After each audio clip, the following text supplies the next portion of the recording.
All sports, all plays. All sports, all plays. All sports, all plays. All sports, all plays. All sports, all plays. 365, we making up plays. You talking the game, get you to the days. We're high in the court, the dime in the lane. Variety topics, living the same. All presentation, sports information. In the airways, taking the nation. All sport, all plays, they working your faces. Grace at the field, so tie the laces. All sports, all plays.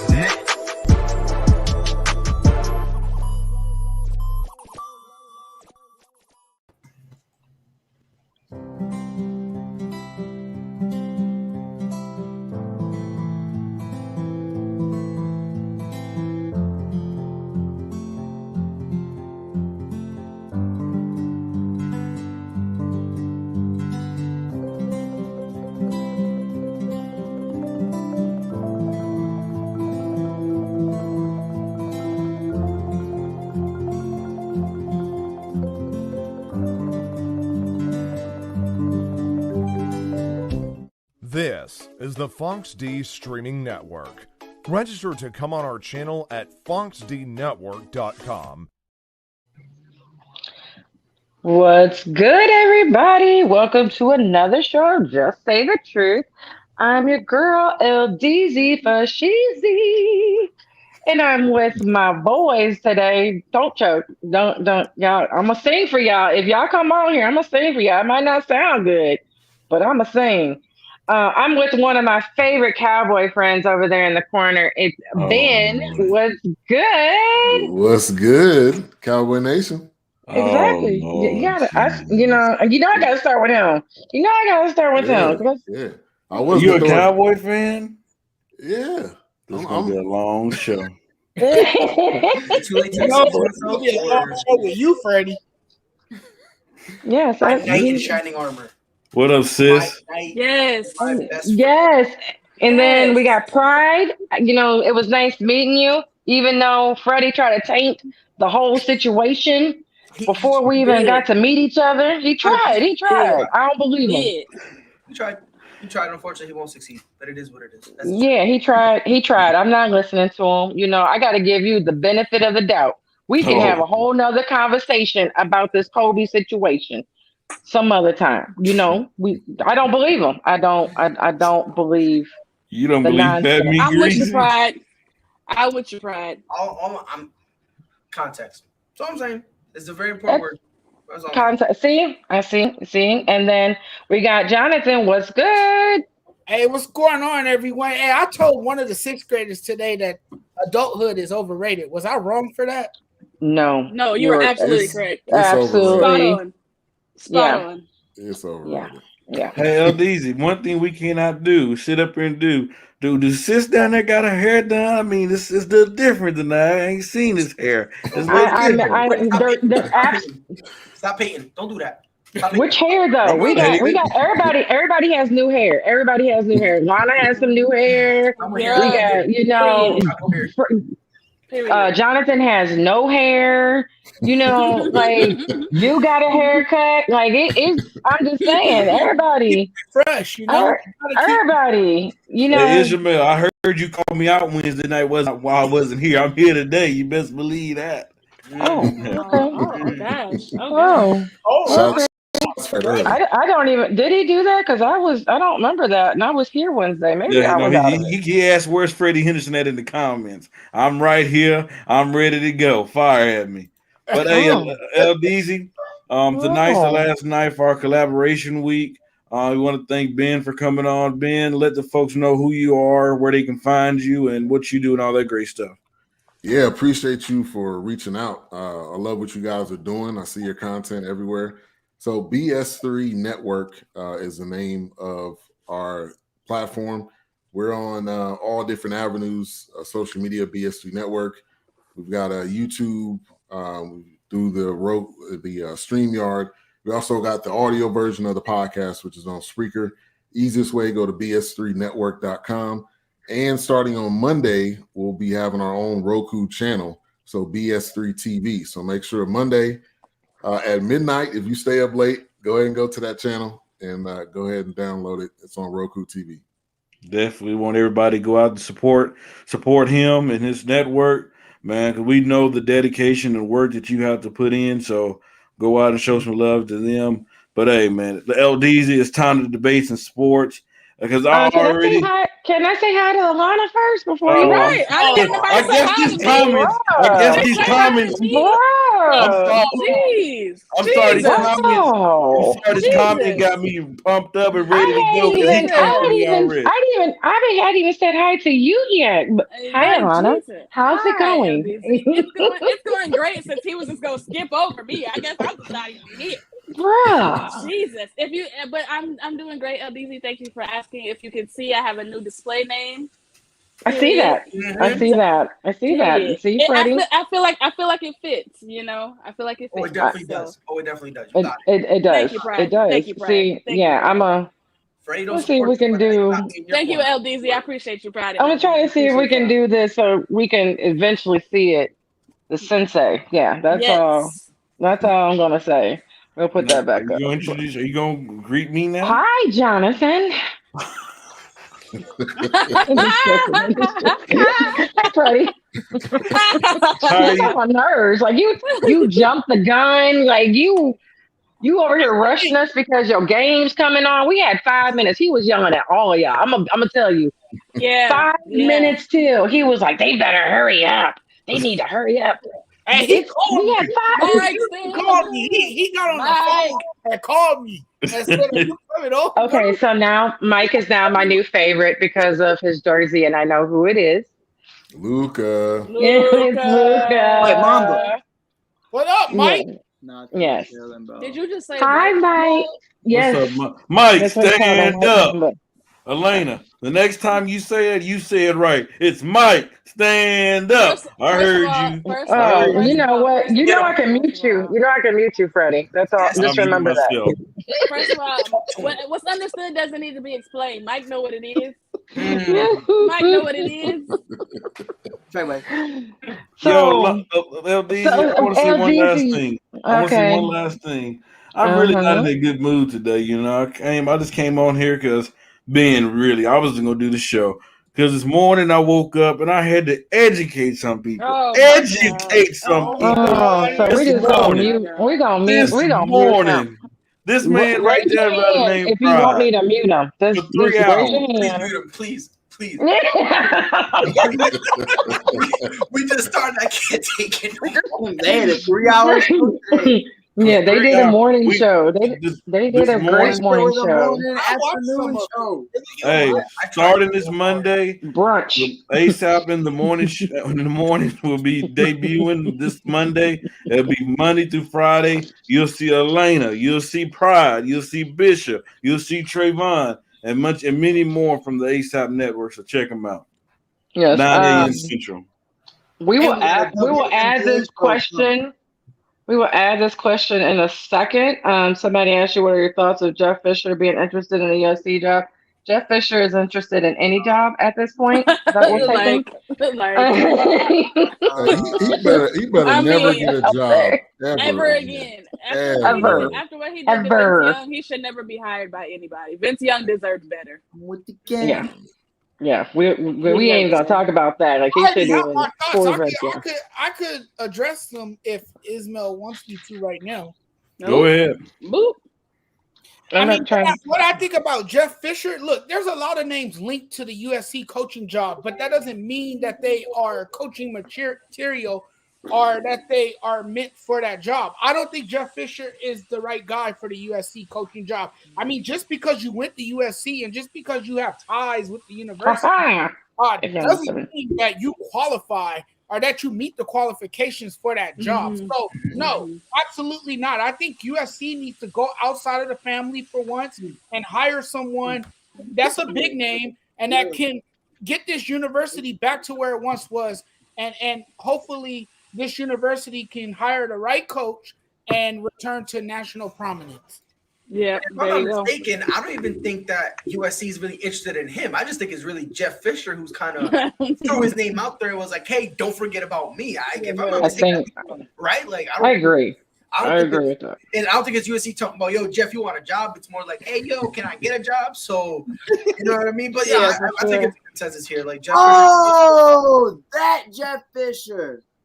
Seriously, yo, man, bye, Mike. I can't. Bye, Mike. Yeah, Bye, the Mike. one that was fired by the Rams, and then after he was fired, the Rams started winning. Yes, that Jeff Fisher. You look like a creep. But you started with the Rams. You didn't start with Tennessee. That was just showing y'all age. That's right there. No one. In Tennessee, he lost the locker room. Yeah, but the thing is like we knew he really couldn't coach when he was coaching the Rams. Like you know what I mean? Like before you y'all didn't see that? No, but the thing is like you still have people defending him. When it came his last years in the Rams, if I'm mistaken, he got fired. I think it was week 13, 14, around there. Like 5 weeks before then, people were like, yeah, this dude's out. Like, you know what I mean? But y'all didn't see that, like when Alana said about he shouldn't have been with Vince Young, like how bad he like. It was hard to see it. Justice for Vince Young. Quarterback. It was hard to see it when McNair was his quarterback because he had so much talent to work with, and those players made him look good. You see, the veteran players that he had made him look good.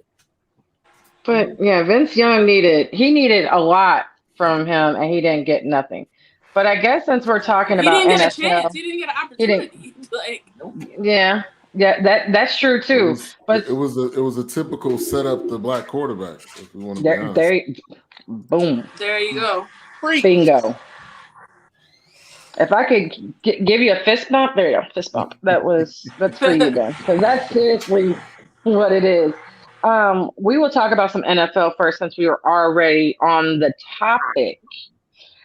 And we'll talk about last night's game, Green Bay winning with basically everybody out, and like everybody, like Tunyon is out for the year, like everybody had COVID, and Aaron Rodgers is 7-0 against, that Arizona team. It don't matter who they are. So the question is, are they the truth? Is this the NFC team that needs to be beaten, or is it still the Rams, or is it still Tampa Bay? We'll go with Pride first. Go. What's your feeling on that? I mean, honestly, right now, like, there's only really 2 teams or 3 teams technically who have a chance at going to the NFC Championship game, and it's either the Bucks, and they're not looking so hot right now. So you could probably, start trying to. Defensively, Freddie, if you say defensively look fine, bro, I'm a. My boy Khalil ran it up. No, don't do that. Like, defensively, they're not what they were. Rams kind of have like showed up and showed out. Again, I'm one of the people who thought that Matthew Stafford here wasn't going to work. I don't know what I was on, but I'm never going to touch that again because that made me lose the very little credibility that I had. So to me, it's them, and then I guess you could throw the Packers in there because you got Aaron Rodgers as your quarterback. I mean, you have a shot. You have a chance. Like, look. You used to have pride, choose your words carefully, go Pack. Okay, matter of fact, I take all that back. The Packers are horrible. They're overrated. They're my friends. They're dog shit, and they have absolutely no chance at all. The best thing they could probably do is give Tom Brady yet another win because Aaron Rodgers just cannot handle it. I was going to compliment the Packers, but you had to bring this out of me. I try to be a good guy. I try to mind my business. I love this. When I'm talking, don't encourage him. I am. Don't do that. But go ahead. I am. I'm going to encourage all this because I hate when somebody says, and it's your friend or you whatever, don't choose your words. No, I'm finna just come out. Aaron should have ran, and we wouldn't have Tom Brady as the Super Bowl champion if he knew how to run that route. But that's not here nor there. He learned that. He's been running more. I already told Freddie that weeks ago. Can I go, please? So he Freddie, before you go though, I like you to be realistic about the statistics that went through that game. I sure will. I always will be, Mike. Okay. And at the end of that game, you know what it told me? Aaron Rodgers is not just a bad man. He's a bad man. You got to put 2 bads when you talk about this man. I like Anthony. Hi, Anthony. Anthony has a great question. I'm gonna tell you why. I'm gonna tell you why. Real quick. AJ Green. Hold on. Go ahead, Pride. I want to touch on this real quick. I thought it was my turn to talk, but you just added somebody else. But that's how we do. Mess up the final play. You do it all the time. I understand that at the end of the day, you're going to look at as AJ Green choked it. Like, I thought that he was playing for the flag, but the more you look at it, it looked like he was lost and he was trying to block him for a run play. He sold. However, he sold. With Aaron, so now let me get back to my. Aaron Rodgers was down his 3 top weapons, and for the Cardinals to let them stay in the game. That right there is like, that's a problem. Like you have to give the Packers some credit. Like, you know what I mean? And listen, Aaron Rodgers didn't have the best game in the world, but coming in, he understood something. He was like, look, I'm down my top 3 guys. I just need a game manage. 100%. That was the game plan. You ain't gonna tell me otherwise. Like his game plan was Rodgers. You stop, then you go. You stop, then you go. You know what, Freddie? You know what, Alana, you're next. Go for it. Let the real one talk, because this man just be talking in circles. But anyway, who? So you. I think that Green Bay is legit as long as you have Aaron Rodgers. Even though Aaron Rodgers did make, to LDZ's point, made a business decision where he should have ran and he didn't. But I mean, you still have to account for, like, Aaron Rodgers is always going to be Aaron Rodgers. And as far as with this Arizona team, and I think I alluded to this before, we had to see them against a game. We needed to see them in a game like this because we needed to really see what their makeup exactly was. Like, what kind of team are they for real? Are they a team that are just started out hot, or are they a team that still has to figure some things out? And I think with this game, we figured out they still got some things to figure out. Now, granted, Kyle Murray made a great play. AJ Green, I think, still should have came down with that ball or tried to figure something out. I don't, like Pride said, he kind of looked lost. I don't really know what was going on there. No. But I think we need to see Arizona in a couple more games like these to decide what kind of team they really are. But Green Bay is, like I said, Green Bay is always going to be Green Bay as long as they got Aaron Rodgers, bro. Like, we can't discount that and look over that. But go ahead, please go ahead, Freddie. Hopefully this time I won't get interrupted because it was my time a few minutes ago. But I'm not going to be petty. I'm not going to be petty. You're not going to be 50 seconds. One more thing, keep in mind. Can I say one more thing? No, hell no. You stay in your corner down there. He's not a bad man. He's a bad man. What's going on, Coach Cam? Listen, you know what? Aaron Rodgers did not go in there slinging the football like he normally do. He didn't go over 300-400 yards. Heck, I don't even believe he went for 200 yards. But guess what he did? He went in there. He didn't do too much. He went in there. Coach LaFleur had a great game plan to go in this game because you knew his top 3 receivers are out. He said, okay, it's going to have to be the screen plays, and it got to be a running game that we're going to be able to beat this Cardinals team. And then our defense, the defense held up, made timely plays when they needed to. So this shows me that this team they're hungry. They want to win. They hear the outsiders. They hear the naysayers. Oh, Aaron Rodgers don't want to be there no more after week 1. You hear all the little talk. You hear all the little slander. And you know what? They say, okay, let's get closer. And you know what? This is a beautiful thing. This Thursday night was beautiful for Aaron Rodgers going in the deep playoffs. You know why? It's because without Devontae Adams, without the other 2, this game showed, build some chemistry with other guys where Aaron Rodgers can go, okay, I can trust this guy a little bit more. I can use this guy a little bit more deep in the playoffs. Now, this upcoming week, I expect the Green Bay Packers to be aggressive in free agency. When you hear Deshaun Watson on one side of the Rams, you hear Odell Beckham Jr., the problem in Cleveland. Hey, this team right here is the team to beat.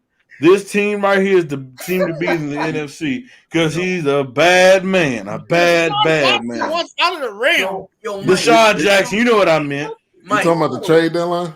Yeah, because I was like, he went off in the deep end. I did not. You cap. You go. Mike, I was ready, Mike, but he took the craziest left in the world that I'm just you can't sit up here and talk. It took you 15 minutes to get your debate. Okay. Hush. But you did go left, but go ahead, Ben. I was just gonna say this. I think Aaron Rodgers is bad, but I think his Super Bowl days is over with. Yeah. I don't care. I don't care. Look, I'm gonna be honest. I don't care what team he has around him. His Super Bowl day only went to one. Yeah, only went to one. See, we're not even the only one that thought was confused. See, I think he's a great quarterback. Nobody will ever doubt that. But I just think his time is over with. I don't think there's anything. I don't think there's anything more or less he can do to get to the Super Bowl. But I think he'll have a playoff run like he does every single year, and something's gonna happen. Yeah, I mean that's what's happened since the last time we went. Yeah, hey, Freddie, I got a question. And he don't want to be. He does not want to be there. Let's stop playing around and say he wants to be there. That the hair is that I'm going through having my midlife crisis hair says it all. I'm just gonna throw that. But go ahead. Can I go? Go ahead. I was gonna say go, Mike. I'm so Freddie. You said okay. Well, Lazard's out. Adams is out. So he hit all his new guys. He targeted Aaron Jones 7 times and his tight end, who's been there the entire time and just tore his ACL, the other 3. Bro, he didn't give nobody no other opportunities. He targeted the guys. And Cobb got 2 touchdowns. Right. Because I picked him up in fantasy. AJ Dillon's a dog. AJ Dillon's a Mike, dog. he made plays.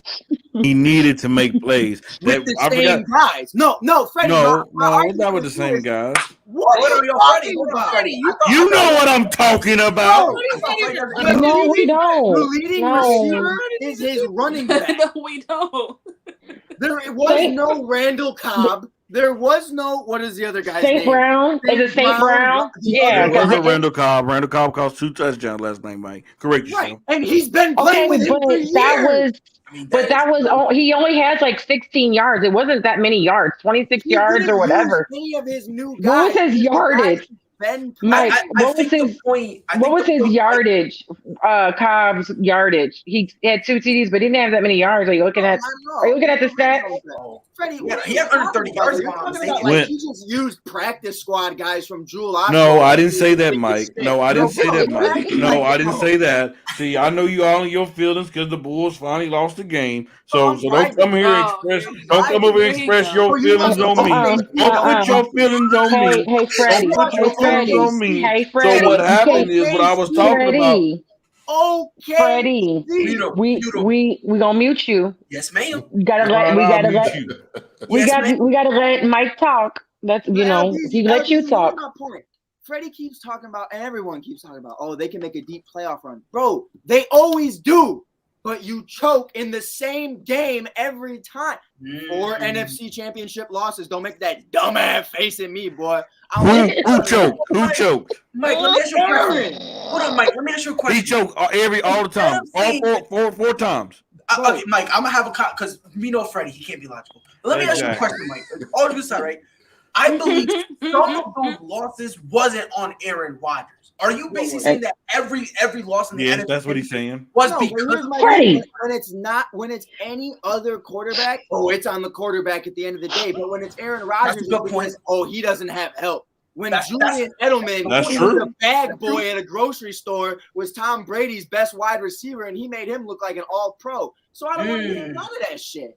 I don't want to hear that, dude. Matthew Stafford, but he always had a great defense around him too. Matthew Stafford, and so does Aaron Rodgers. When? What are you talking about? The last few years haven't been a great Packers defense. No, this defense has all been. This defense is awful, and the reason why you don't understand is because, hey, I'm gonna be real with you. That defense has been suspect the for last couple good defense was Charles Woodson, Raji, Aaron Rodgers, and that's your problem. Jonathan, you don't know. Shut the hell up. Hold on, Mike. So okay. That Woosah. Yeah, I just want to make sure I'm understanding Mike right. I just want to make sure I'm understanding. Yeah, Mike right. and I think I'm gonna see if I caught this right. What Mike's saying. He's not saying that he is the issue, from what I'm catching. It's not so much Aaron, because that's what I call him. Aaron is the issue. It's the fact that everybody makes excuses of why he loses when he loses. It's either AKA they don't have enough defense, or AKA they don't have enough receivers, or AKA they don't have a good tight end, or coaching. They make excuses every time. Am I catching that right, Mike? Bro, who's getting the blame in KC? But Mike, to even back you not Mahomes. Mike, Mahomes is not. They talking about his defense. What are you talking about, Mike? You turn every nothing. No, I can't do this. Listen, They're not blaming Patrick Mahomes. No, they are. The media is dogs. Yes. Bro, they're killing him because he's throwing an interception in every single game. It said week 2. And they're killing him for that. Everybody, they say they have a horrible defense. I'm about to step away and get some popcorn. Yes, Mike, to back you even more, Aaron Rodgers, honestly, and like I said, I like Aaron Rodgers, but if we being all the way honest, if we doing just say truth, then Aaron Rodgers gets the treatment of Tom Brady with less accomplishments. Ooh. Exactly. That's real. That's real. Because and let me explain why. Because like LDC said, every time they lose, it's Aaron Rodgers didn't have this, Aaron Rodgers didn't have that. Tom Brady earned that. He got 7 reasons why that should be factual at any time. Aaron Rodgers got 1. Aaron Rodgers got 1. Yeah, he got 1. I know Anthony lying because Patrick did not give you that many points last week. After throwing 15,000 interceptions, because I started him, and he barely gave me that many points. So you had to recheck last week. Hilarious. You had to recheck that, Anthony. But what I'm trying to say is, though, like at the end of the day, I just want to point this out. Freddie, who caught that interception to win the game? LaDonna, that was rude. It doesn't matter who caught it. He was on the Cardinals. They cut him 4 weeks ago. But Mike, you can't sit up here and say that it's Aaron Rodgers' fault every single time because you talking you're talking out your ass right now, Mike. Freddie, you know why you talking out your ass? It's because Freddie, we're gonna mute you. Hold on. I got a question for Freddie. For you to say that it's been Aaron Rodgers' fault more than anything, talk about the blame here. Do you realize that this defense is giving up when the playoffs matter? Stop it, Mike. You're just talking to a Bears fan. Freddie. I'm not talking no more. Freddie, tell me this. Hold on. Freddie, tell me this. Why couldn't Aaron Rodgers and his offense finish the game off after they got a 1st and goal in yesterday's game? Tell me why they couldn't score and why they had to rely on the defense to win the game. You want to go there? You want to go there? You want to go there, Jonathan? Listen here. Listen. Freddie, listen. He did. Freddie. Listen. Aaron Jones ran the ball in. Okay. For some reason, but I can't see. No, I can't see. You squint like a mother. He's squinting like a mother. Hey, Freddie, you just be loud and wrong, dog. You just be loud and wrong. Jonathan, to answer your question, they ran the ball, Aaron Jones. He ran it in for a touchdown, okay? But guess what? For some reason, the refs saw enough on the field where most of the time that would not have been called, okay? But they called it back. Okay. I give him that. Let him finish. Okay. I'm gonna tell you something. I still gotta finish. I gotta finish my. Y'all want me to let y'all finish, but y'all won't let me finish. Well, you don't let me finish. Y'all don't let me finish. No, y'all let me finish. What I'm saying is, and then they got called for the penalty because they didn't have no more timeout. Then Mr. Rodgers, y'all saw what he did. He used his legs. He ran it to the goal line. You seen what he did. He did everything. He did everything that he could. But you're not answering the question. He showed it, Jonathan. That was a whole different situation last year, and I showed you. Hey Freddie, let me tell you a story. Hold on. Let me tell you a story. Just because you're loud doesn't make you right. I'm not loud. I'm not loud. LDZ, like I said, LDZ.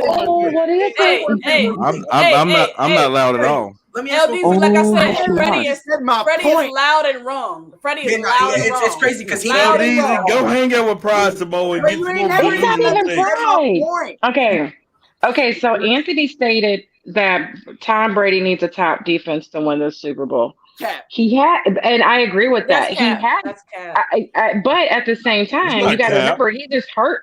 He gets a cornerback, I think, sometime within the next couple weeks.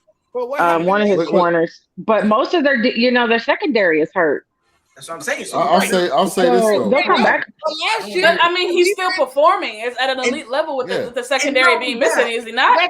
Okay, hold on. Ben, I saw you first. Ben, go. Real quick. I just want to respond to Anthony. Name one player on that defense over those past Super Bowls. Talk to me, baby. You probably can't.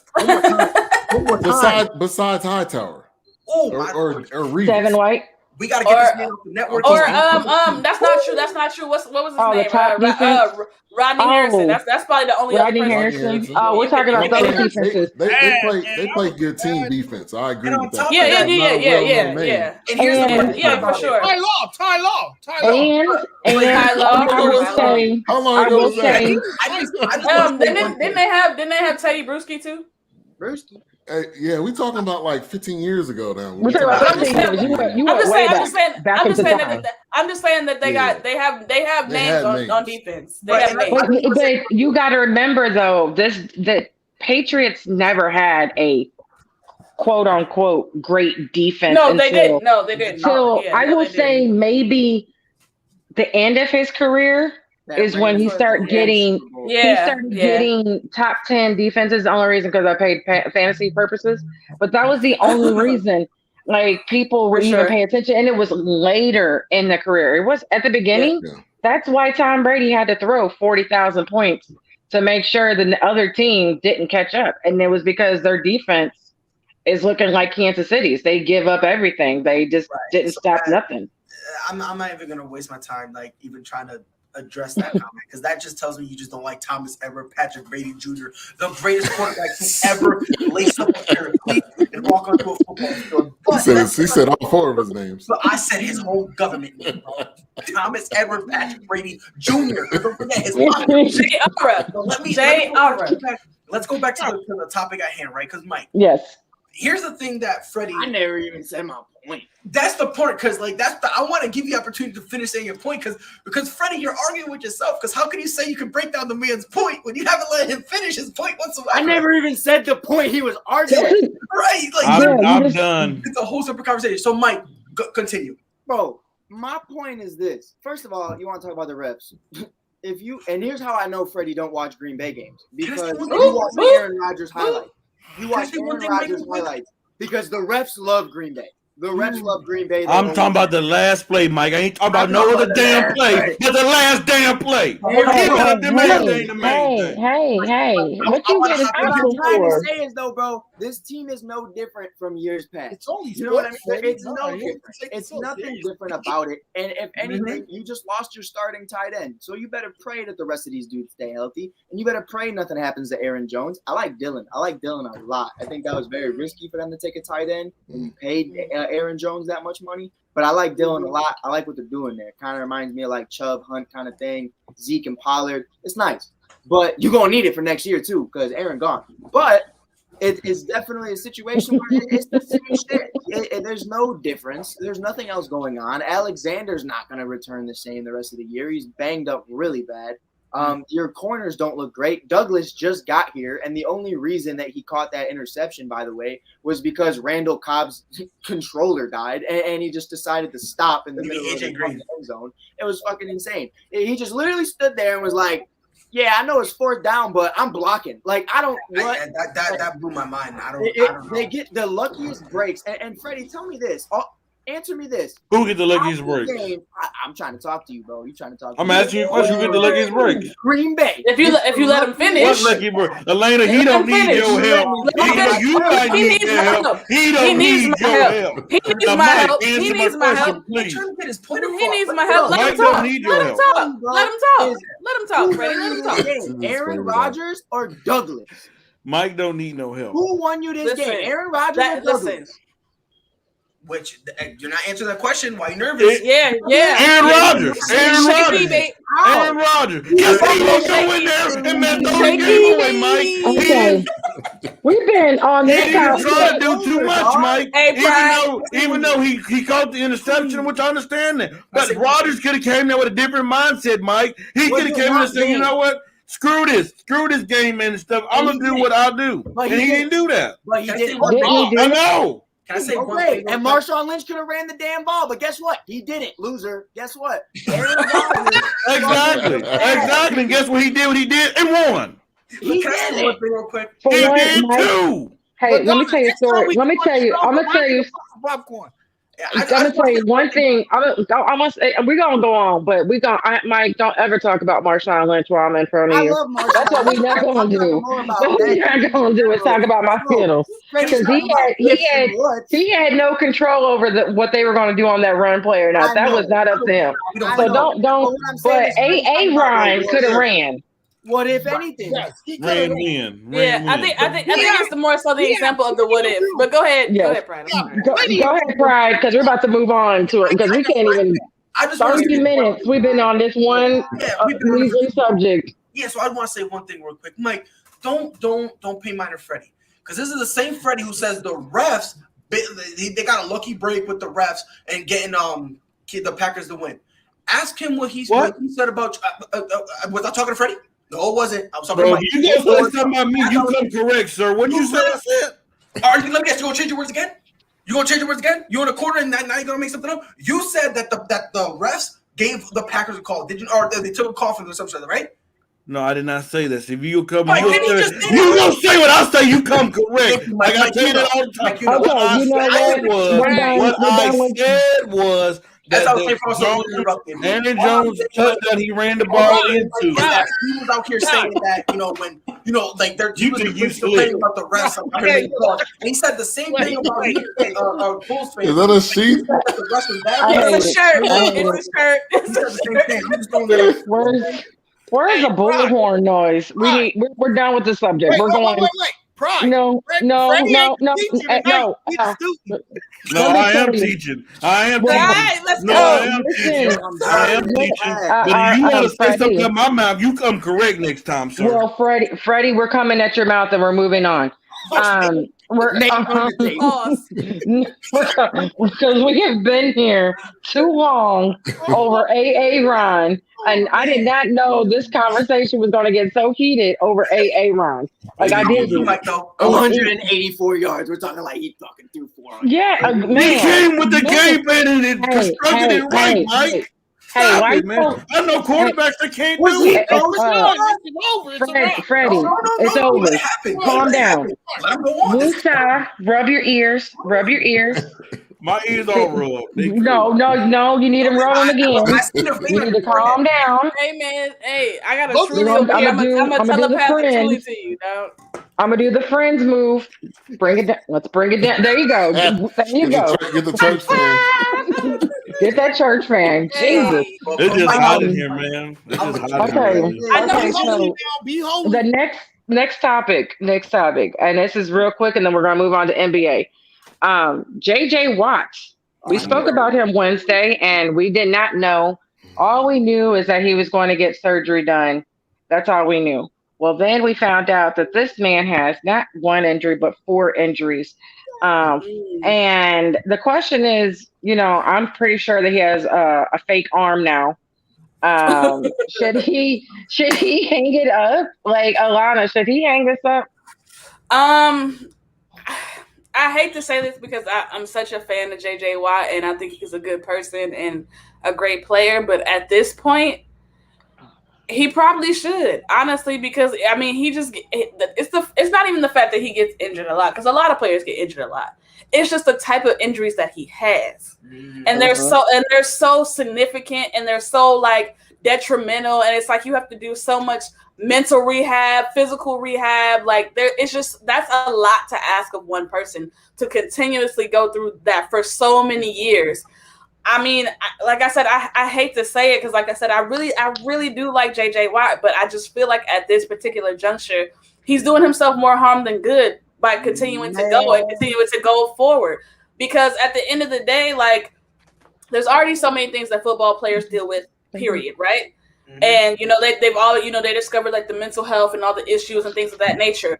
Yeah. Do we really want to risk JJ Watt going further and continuing to go through that same rigorous process over and over again and ruining himself in the long run? Like, is that something that we really want to see? Oh, he's already. You know what I'm saying? Like, You know what I'm saying? So it's just like, to me, like, it's not worth it. You have to sometimes in these type of situations, you have to do what's best for your mental and your physical. And I feel like for JJ Watt, what's best for him is to just go ahead and say, you know what, I gave it everything that I had. Nobody's gonna ever say that JJ shorted effort, or JJ didn't come to play, or he wasn't professional, or he was a bad teammate. Nobody's ever, like, he solidified what kind of person he is in the NFL, period.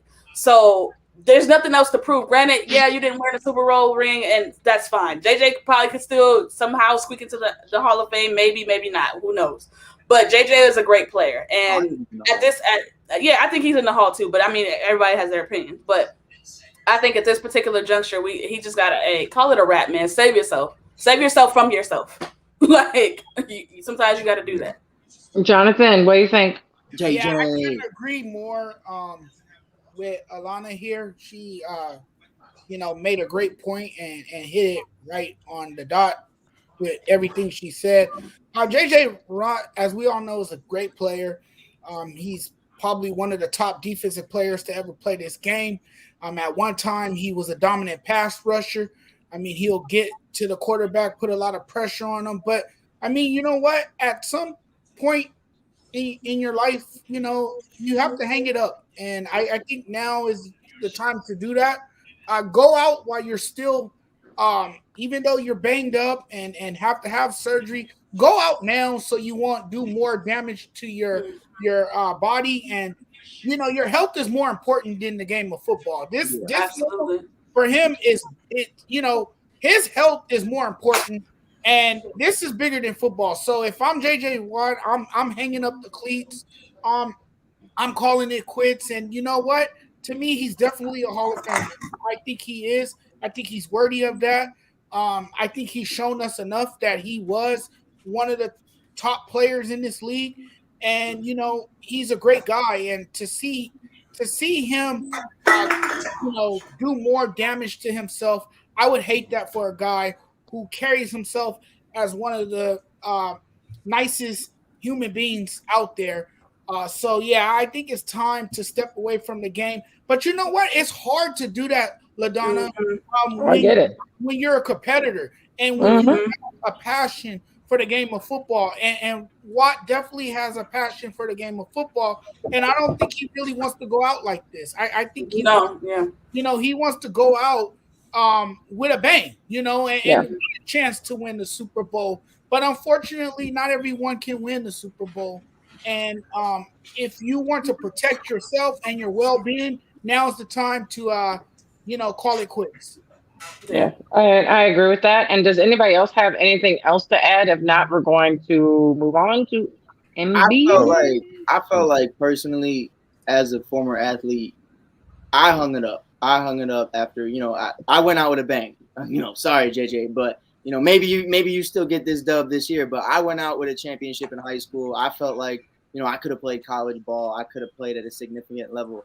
But I had a couple concussions. I dealt with shoulder injuries playing baseball, and that led into football. And it just took a lot out of you, especially like to this day. I used to be like, I'm the chillest dude y'all will ever meet. But I tell you, after those concussions, I'm anxious as hell sometimes, like out of pocket, out of nowhere, and I can't explain that. And the only thing I can say from that is I got concussions, and sometimes I get anxious. But I do my breathing. I'm a very chill dude. I'm the Phil Jackson of Chicago. I'm a very mellowed out dude. I make my sandwiches. I do my shit. I'm vibing. But, ain't no problems over here. But I know for JJ, if I had that going on with me in high school ball, you got that times a million. And I understand the shoulder injuries. I understand the muscle tears. I've been through that. And it's hell. And I couldn't imagine it a year in and year out basis for several years, going into your 30s, being as big and heavy as he is. Not that he's overweight, but you a big man. You a big man. Point blank, period. Like it probably hurts doing anything, walking up the stairs, going down the stairs every day during those rehabs. It's a lot. So, I mean, I look at it like I look at Kelvin Johnson. Kelvin Johnson got out before he got too deep, and he cared about himself and his mental and his future. And JJ Watt's got an amazing wife. He started an amazing family. He can, watch his brother in the prime of his career. If JJ hung it up tomorrow, I wouldn't. Brothers. Brothers. No, he's a fullback. He doesn't do anything. It doesn't matter. He doesn't do anything. He's the last of the Mohicans. But so this when I- comment right here, I'm gonna ask you, Freddie, with this comment right here. They said it's just like Big Ben. Is Big Ben hurt or is he just old? Oh, He just old and trash. yeah. Okay. It's a combination of both old and injury. But I wanted to say what I He wasn't trash back in 2009. What I wanted to say, 2021. That was also I wanted to comment about JJ Watt. You know, like you guys said, he is a good man. I remember him what he did for the city of Houston. You talking about a player that gives back. JJ Watt is the type that he'll give you his shirt off his back. You know, and it's real sad, it's real bad, you know. Yeah, sure. For you know, I feel sad for JJ Watt, man, because the whole thing is for him to leave Houston and go to a winning situation where he can finally win that Super Bowl. And you know, right now at this point in his career, he's not a player that he can be on the field for long drives. He can only be in there for spots and minutes, you know. But you know, he's this. Well, yeah, that kind of threw me off. I don't think he stopped. I mean, where's the lie? Where's the lie? Oh my goodness! Am I reading that correctly? Where's the lie? There's no lie to be told in this comment. None. Like, pull up his comment again. I want to see his profile picture. What the hell? Yeah, I like him. I don't know who he is, but he's my new friend. Hey, Ben Roethlisberger though, he's saved now. He's saved by the Lord. So well, but that's why he's trying. That's why he's saying. That's why he's saying he needs to go back to drinking and watching more. That just went over your head, way over your head. Oh, Jonathan. It's that put over your head so much. Look, I am JJ Watt. I mean, I always tip my waitress. Oh my God! I'm here. I'm like you. You're my new friend. You're my new friend. Are we sure it's gonna save though? Because you know, in bathrooms he gets a little reckless. I'm just saying. Real quick.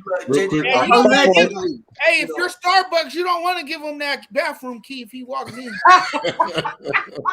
Allegedly. I'm not touching any of that. I ain't doing that. Allegedly. I'm good. I'm chilling out here, dog. That's too tough. Listen, bro. I ain't talking about it. We can't use allegedly on that one. No. I know allegedly. I will watch you. I will watch you on Sundays. I will watch you. But real quick on JJ. I gotta go. Go ahead, Ben. Real quick on JJ. I think it's time. I mean, at some point, you got to realize that you can't keep going out there and expecting that you're not going to get injured. Yeah, your body is his body is starting to break down. The other part I wanted to say, if you wanted to win a Super Bowl, why would you go to Arizona? I just wanted to put that out there real quick. That was probably. Well, I don't know if he really is like driven to win a Super Bowl. I think he was just driven to go to a place that felt well for him. But I don't think, to be honest, going to Arizona, that wasn't like your best option. I think D-Hop convinced him a lot about that. Probably, because they probably was like, bro, we're coming. That's probably pause, but that's probably was part of the whole pitch to him or whatever. You know what I mean? Like, so I would have went to play with TJ. I get it, but I'm gonna tell you this right now. Like JJ Watt, he's only 32. This dude here, okay. Hot moms, yeah. But JJ Watt, he's 32. And I just followed him on Twitter. Like I literally was just fine. He's the real deal. He's the real deal. Yes. Oh my God, you're my new friend. But JJ Watt, like he's 32, but he'll old 32. And as they say, the older you get, the longer the injuries take. And not only physically, somebody here said it, bro. Mentally, it takes a toll on you. Go hit up Andrew Luck. Go ask him how all that went. Like it was injury, rehab, injury, and he said that vicious cycle. He just couldn't do it anymore, and it was messing with him mentally to the point where he had to step away from the game. You know what I mean? Yeah. And that's kind of how I was looking at for JJ Watt. Look, he's gonna go down as like an all-time great. I don't think anybody here is really gonna debate that. Maybe if he wants to come back for one more year to, go chase the Super Bowl, I guess. But if I'm JJ, bro, hang him up, bro. Because if we're gonna be honest, a ring to your career right now is not gonna do nothing for your legacy. Nothing. You are who you are, and you know what I mean. It's kind of like I look at him the same way I look at Gary Payton.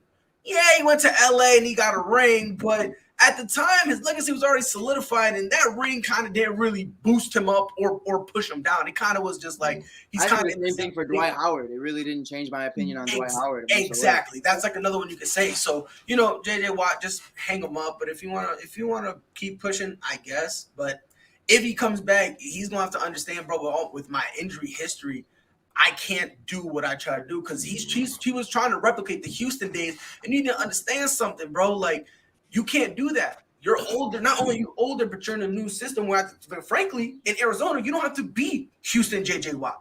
You can just be you can be a solid JJ Watt, and you still got guys around you. So, honestly, he's a smart dude. So don't be surprised if he gets like a job or like like how John Elway told like a quarterback. He just asked Anthony. Do you see JJ Watt becoming a DC or a DL coach? I could. If he wants to stay in the game, go ahead. He's smart. You know what I mean? He can teach guys. You know what I mean? So, yeah. I mean, Texas would need him. Job doing that, I wouldn't be mad at all. And then Bushman said he can come to Tampa because basically next year their cap is hell. Yeah, if he wants to win a Super Bowl that bad, that's the place to go. I mean, you don't know what their team is going to be like next year. He's talking about next season. Yeah, what the hell's going on with the Buccaneers? Yeah, but we're going to move on to the NBA real quick. And I like this question that our little Mikey came up with, so I will start off with him. This is like my favorite one out of all of them. He came up with 3 good ones. But the young face of the NBA for the next 5 years. Mm-hmm. He made a list, but I'm not going to say the list just because I want to see. And he said other. He said Ja. He said Luka, Trey, Zion, and other. Look how Freddie looking. Freddie. I'm thinking. Let me think. I'm thinking peace. You could think in peace. You don't have to agree with the list, obviously.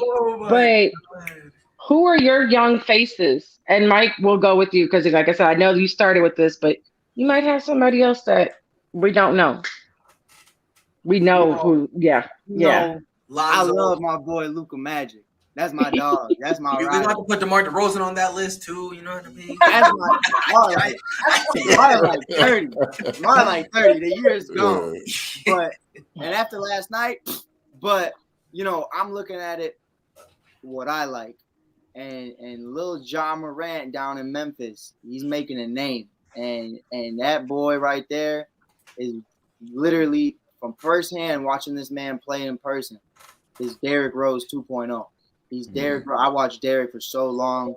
This guy and the way treatment is nowadays, if something were to happen to Ja, I don't see it happening the way it went down with Derrick. Ja Morant, to me, is the future of the NBA, whether we like it or not. This kid has the swag.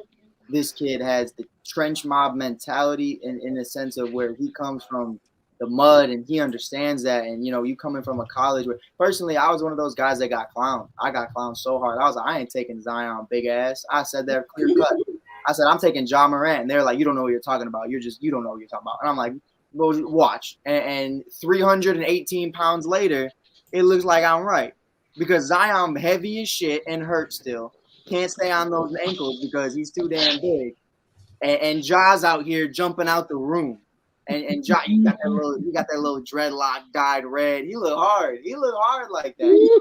Not to me. You put the right players around Ja, and I like Brooks. I like Brooks a lot, but I like Steven Adams. But I think if you give him a couple more key pieces, Ja Morant will put Memphis on the map. And Memphis ain't been on the map their entire franchise history. So they're doing something right now. Don't make that face pride because they dog water then, they dog water now. So whoa, that whole grind era with Mike Conley and Zach Randall, What Mike Conley do? Bro, that's such a casual take. But they was relevant though, Mike. Exactly, they were relevant. But I'm talking about Knock it off. I'm not talking about They were on the map though. Tony Allen, yeah. You're about to make me switch my whole Aaron Rodgers thing. I'm about to side with Freddie, bro. You losing me now. Bro, I really don't care. Bring me back, Mike. Bring me back. I'm looking at it like that. You better follow me back. And I just added you on Facebook. Thanks. There's so many emotions. I don't know why. I don't know how I got around so many Cowboy fans around here. They like cockroaches. They come everywhere. Because we're the I didn't greatest realize fans. Ben was a Cowboy fan until she said, "I'm like, oh Lord." We everywhere. You obviously did not pay attention to Ben's shows if you did not know he's the Cowboys or his page. Hey, I want to. NFC leaves, like it's what it is. I didn't even finish. No, Mike, finish. You didn't even finish. Go ahead. Go ahead. My bad. I thought we done. It was just the fact that I think Ja to me is in a different era. That was my main point. Is in a different era than Derrick Rose was, and we never really got to see Derrick Rose with that. I'm not delusional. So I'm looking at it. I mean, I guess I'm looking at that profile pic. I don't know, but it is definitely I'm looking at though. Ja's 3-point shot is nice, and Derrick didn't have that. Russ didn't really have that at a young age. So I'm really excited to see this kid who's only like 23 years old really enter his prime. I would like to see him take care of his body a little bit more. I don't like the way he lands. I think he needs to be careful. Trae Young has no hair, but it's definitely. I think Ja's got it. You got that balloon hair, right? Can I go easy, please? Yes, you can. This is what we need polite Freddie. That's what we need. We really do. I agree. I like Mike's pick. I like Mike's pick. But I'm gonna go with LaMelo Ball, and the reason why I say that is because he do bring that swagger to the game. He is box office, he do bring the excitement. That's the only difference. The reason why I'm saying him, and Ja's not a bad pick as well. This dude went in the offseason and worked on that 3-point shot, and this dude coming in here just stroking getting that jersey, the Bear one, that vintage shit, that Vancouver one. So LaMelo Ball, I mean, when you look at him, that's hard. He can pass the ball. He can rebound. He can shoot it. He can score on all different levels. LaMelo, the Hornets put a team around this man. Like LaMelo can take this team really deep, I believe. And with Jello and maybe I don't know. I'm like, no ass up. He's staying in. that's why I say I don't know. Hold on, we'll wait on Lonzo. He's staying. Hey, we don't know. Mike better get LaMelo down there in Chicago. I think Mike will lose his shit if that happens. Lose my shit. I was crying. We got to check on Mike. We got to send somebody for Mike. Check my blood pressure, dog. I'm 21. Check my blood pressure. But wait, Freddie, can I ask you a question about Melo? Because I don't know if y'all watch it. It's the Facebook show. I forget what it's called. It's the LaMelo Ball and all of them, their TV show they had. With the Ball Bros? Yeah. When I would watch, I feel like we've all watched LaMelo grow up. Lonzo, you saw him during his later teen years, but Melo, we watched grow as a young man. And the problem with him in Lithuania and the problem with him I'm noticing now, especially in that playoff run last year, it's not a soft mentality, but he's not like Lonzo in a sense of, I feel like Lonzo doesn't, no, I'm not saying he's soft, but it's like the way he plays, Lonzo kind of has that, I earned this and I'm fighting for this. And LaMelo, I feel like when things go bad, he gets kind of quiet and he shies away. He's not like a dog like a Ja or a Luka. I feel like he still needs to find that dog in him. I feel like he's very passive. But I love LaMelo. I got LaMelo's jersey too. I got all my little young as a point guard. I got all my little young point guards. I'm dogging with it. But I just say little young, y'all the same age. What? You want me to get a Mike Conley jersey? I'm good on that. A Rondo jersey? There's 17 of them. Which one should I get? Oh, but it's just how you said it. It's just how you said it. I was dying. It's a little passive to me. Yeah. I agree with you, Mike, on that. He definitely, if he, he definitely, we haven't seen that Pitbull, that fire in him. We haven't really seen him react too much, and I guess over time it will come out. From Jello went to jail. He's hard. Like I need LaMelo to go hard, bro. You want him to go to jail? I just want him to play hard, dog. Where's that dog in me, bro? I can't. D'Angelo was in China eating scrapes. He was hard. Okay. Oh, see, yeah. Okay, Jonathan. Go. You. Who do you have? Jonathan mad at me. If there's one guy that can take the mantle that LeBron James currently holds, it is Luka. Luka is my guy. I think he's the face of the NBA in the near future. Look, since he emerged as one of these top prospects, the most prized prospect coming into the NBA, he had already had that trajectory pointed towards him as being his best international superstar, right? And so when he emerged onto the scene at the NBA level, he went all wild, so I've always liked him. I think he's box office. I think he's very entertaining. He's a fun player to watch. He's made the Dallas Mavericks a better team. I know LaDonna could watch all the Dallas Mavericks game because she lives in the market and she knows what And Ben. This is an up-and-coming guard in this league, and it's crazy to me because he hasn't entered his prime yet. Can you imagine what this man could be like as he matures, as he continues to develop? He's definitely the next face of the NBA. Oh, I wanted to say real quick. So I read about this comment. I was laughing. Soft like Tyron Woodley against Jake Paul. So I read that their contract stipulation, Woodley cannot knock out Jake Paul. No, he wasn't allowed to. He wasn't allowed to. So I feel that's why it's not. He can't really be considered soft if you can't knock out your opponent. Right. So my bad. He's done. He's dumb. He's still dumb for leaving that in the contract. Like. Yeah, exactly. You can't. I'm gonna knock you out. No, you can't knock him out. Like that kind of. Exactly. And then you're talking trash. Like I feel like it's rehearsed. Alana, go ahead. Who do you have coming up? I just would like to reflect on the fact that I was right about Ja Morant. I said this from the beginning of the season that was going to be one. We had I think it was a Just Say Truth episode, if I'm not mistaken, where we talked about who was going to be the top 5 for the season, and I had Ja because I felt like, kind of like Mike, he's like a Derrick Rose, but I think he's a better decision maker than Derrick Rose, as far as like just basketball wise.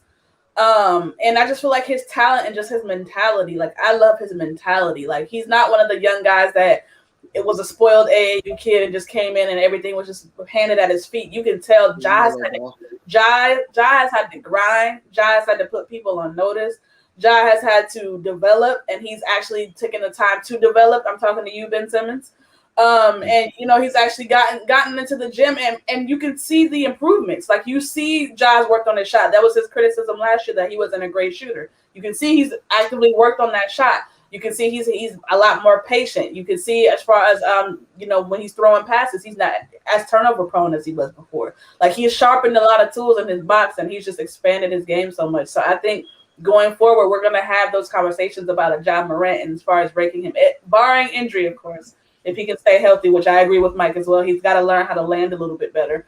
But Ja's my guy. Going forward, Ja would be my guy to be like right there with the Lucas and the Trae Young. So. Ignore the little person in the background. It's bedtime. Go ahead, Ben. Hey, my daughter does the same thing. So I think Luka is definitely the face. I think he's the face right now, the way that they really push it, the way the media pushes it. I like Donovan Mitchell. I know he's been in the league for a little while, but I think he's got really all the tools. He's like 25. I think that's fair. So he's a little bit older. But the guy that's going to be the face, we're talking about the next 5 years, is Cade Cunningham. That dude literally has everything. I know he hasn't played yet, but watching him in college, his length, his size, everything, I think he could be really the future as long as he can stay healthy. But it's going to be Luka for the near future. Did Pride go yet? You know what? I actually agree. No, he's next. Because good.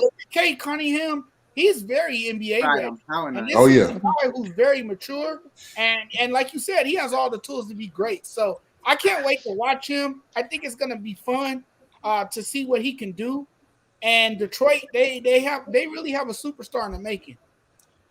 Yeah. Come on, Pride. Tell me. Go ahead, Pride. Pride, come with it, Pride. I'm just not because I'm gonna look. I want somebody to say. It's clearly gonna be Luka, right? Like I think that right there is a contender, right? But one person who y'all gotta put in there, and y'all gonna call me biased, Jason Tatum. Y'all need to respect this man. Okay. Like this kid. Like, did y'all know? Jaylen Brown's older than him?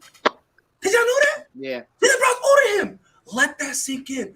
The best player on my beloved Boston Celtics, one of the greatest organizations to ever grace Scott Spring Sport. I don't care if we have an amazing front office. I don't care. I'm not ready. You can get mad all you want. Here we go. Can I have my minute, please? What was his pick? I'm sorry. Did you know Jason Tatum wouldn't like you after what you said about Kobe, though? I don't care. I don't care.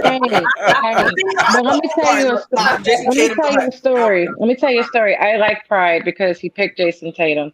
Just keep going. He's a Boston Celtics fan. I didn't expect him. He's from interrupted all the time. So he's from St. Louis, so I automatically choose Jason Tatum. I pick everything St. Louis. Everything St. Louis first. But yeah, he's one of my favorites. I know his dad. That's how old we're getting. I watched his dad and Larry Hughes play, and when I was in high school. Hey, Larry Hughes, his dad used to play with Larry Hughes. Oh, wow. Yeah, on the same high school team. Damn, I forgot about him. Yeah. Yeah, so that's why I was like, when I heard it, I was like, did he really just pick Jason? I was excited. Like, I'm ignoring the rest. Pride, here we are. You see my heart? It was for you. I liked it. I liked it.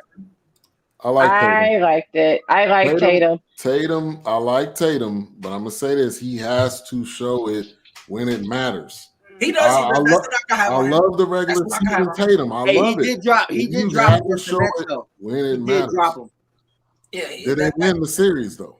And if he can do that, he has to show it when it matters. I think he's a nice young player. I'm not gonna say great. I think he's a nice young player. But he has to show it when it matters if he wants to be considered in that upper echelon. But the way I look at it, I understand he didn't win that series, but I think about it like when Jordan played against the Celtics and Larry Bird when he was young. You know, he didn't win that series either, but he gave their ass 60 in the playoffs, and Tatum gave him 50 plus. So I look at it like that, and Tatum doesn't have Kyrie and or at least a willing Kyrie and a James Harden or a Kevin Durant. He's got Jaylen Brown, who's just emerging into himself. And then who was hurt? He's going to beat the shit out of you and instead of play basketball because he's terrified. Was it Kemba hurt during that? Yeah. Kemba that was a bad situation too with Kemba. And Kemba shouldn't have been in Boston if we're gonna be all the way honest. Like Kemba out here dogging the Bulls like out of nowhere, and I was like, and we gotta give love to Devin Booker as well, man, because Devin Booker. Well, can I choose mine then? Can I do mine or no? No. You just gonna skip over me, Freddie? Because Devin Booker is you're the moderator. Because I let everybody just see what moderators do. We moderate. And then I choose mine, but Devin Booker is my favorite right now. Besides, don't get me wrong, I like Luka, I like Ja. But I literally watch games for Devin. Not because he's just cute, but I really do. I really do. I do like him. I love his old school. No, I actually love his old school cars that he drives. Those cars are badass. Do too. Jesus. That's why he my favorite player. But I like Trey. I like Trey. Like I said, I like Luka. I like Ja. And I think. Before I go on, I think the NBA is in good hands when it comes to all these young players that we named, because there was a moment in time you were like, who's going to take it over? Yeah. Like a few years ago, we were thinking like, who's going to take it over? And you're like, you're absolutely right. It was that was all I could think of.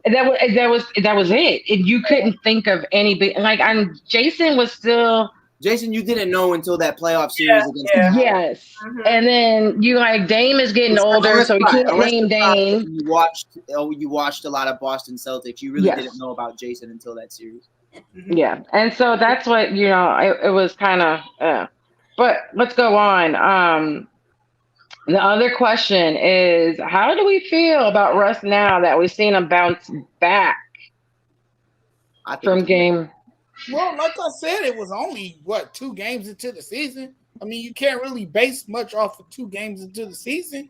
But I'm still a little bit concerned because I think this team, this is an ego-driven team that just have too many damn personalities on one team, and something bad is going to happen with this Laker team.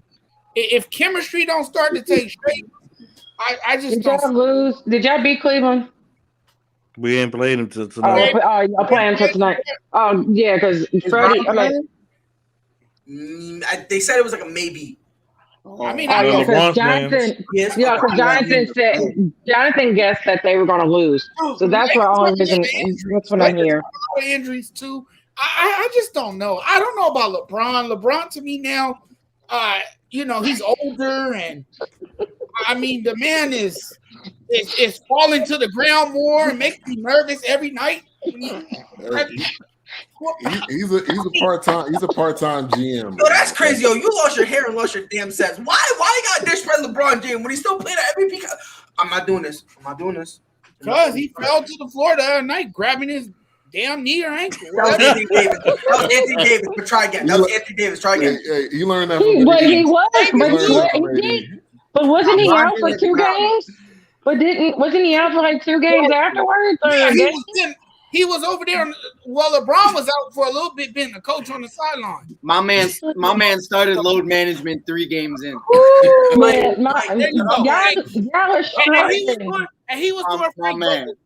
He was doing Frank Vogel's job. I just want to say one thing. That's why Jonathan cut his hair, because he's stressed out already from his team. That's what it was. Elena, watch. Midway through the season, all of a sudden, he's no longer a quitter. He's no longer low manager. He's gonna be an MVP contender. Watch, bro. I don't doubt it, bro. Y'all flip floppy. But you gotta. Y'all like my saying, too flip floppy. I want to hear. Yep. Freddie might say that, but not Jonathan. Jonathan wasn't like a LeBron fan like that before he came on. So that's not gonna. It'll be Freddie, but it won't be Jonathan. Listen, Freddie. There are stories that Freddie wasn't either. Why the hell y'all got my name in it? I'm not the one that said it. Jonathan was the one that said it. Don't come for me. Don't come for me. We're not coming for you. We're just being honest. I'm chilling. Like Mike say, I'm vibing. But let me just say this. Like you said, I'm vibing. Let's be real. The only reason he came to LA was because he had filmmaking aspirations. That's the only reason he came to LA. Why, Jonathan? Why he came to LA? Because he has filmmaking aspirations. He ain't lying. He's come out with multiple TV shows. He's right. No, he's right. He only came to LA. To the Sixers. You're right. He could have went to the Sixers, and he ended up coming to LA. But guess what? Year 2, he won a chip, but he's just there for the movies. Come on, swing and a miss. Come on, bro. I understand we in baseball season right now, bro. But you're swinging and missing like your Dodgers right now, bro. I need you to make some contact. Right now, dog. Because you're looking iffy right now, bro. You look like Cody Bellinger right now. How we look all season. Come on, Papa. You looking shaky, baby. Excuse me, Mr. Kobe Bryant being overrated. Who got pride heated? Like just 2 seconds ago, Pride was okay, and then all of a sudden,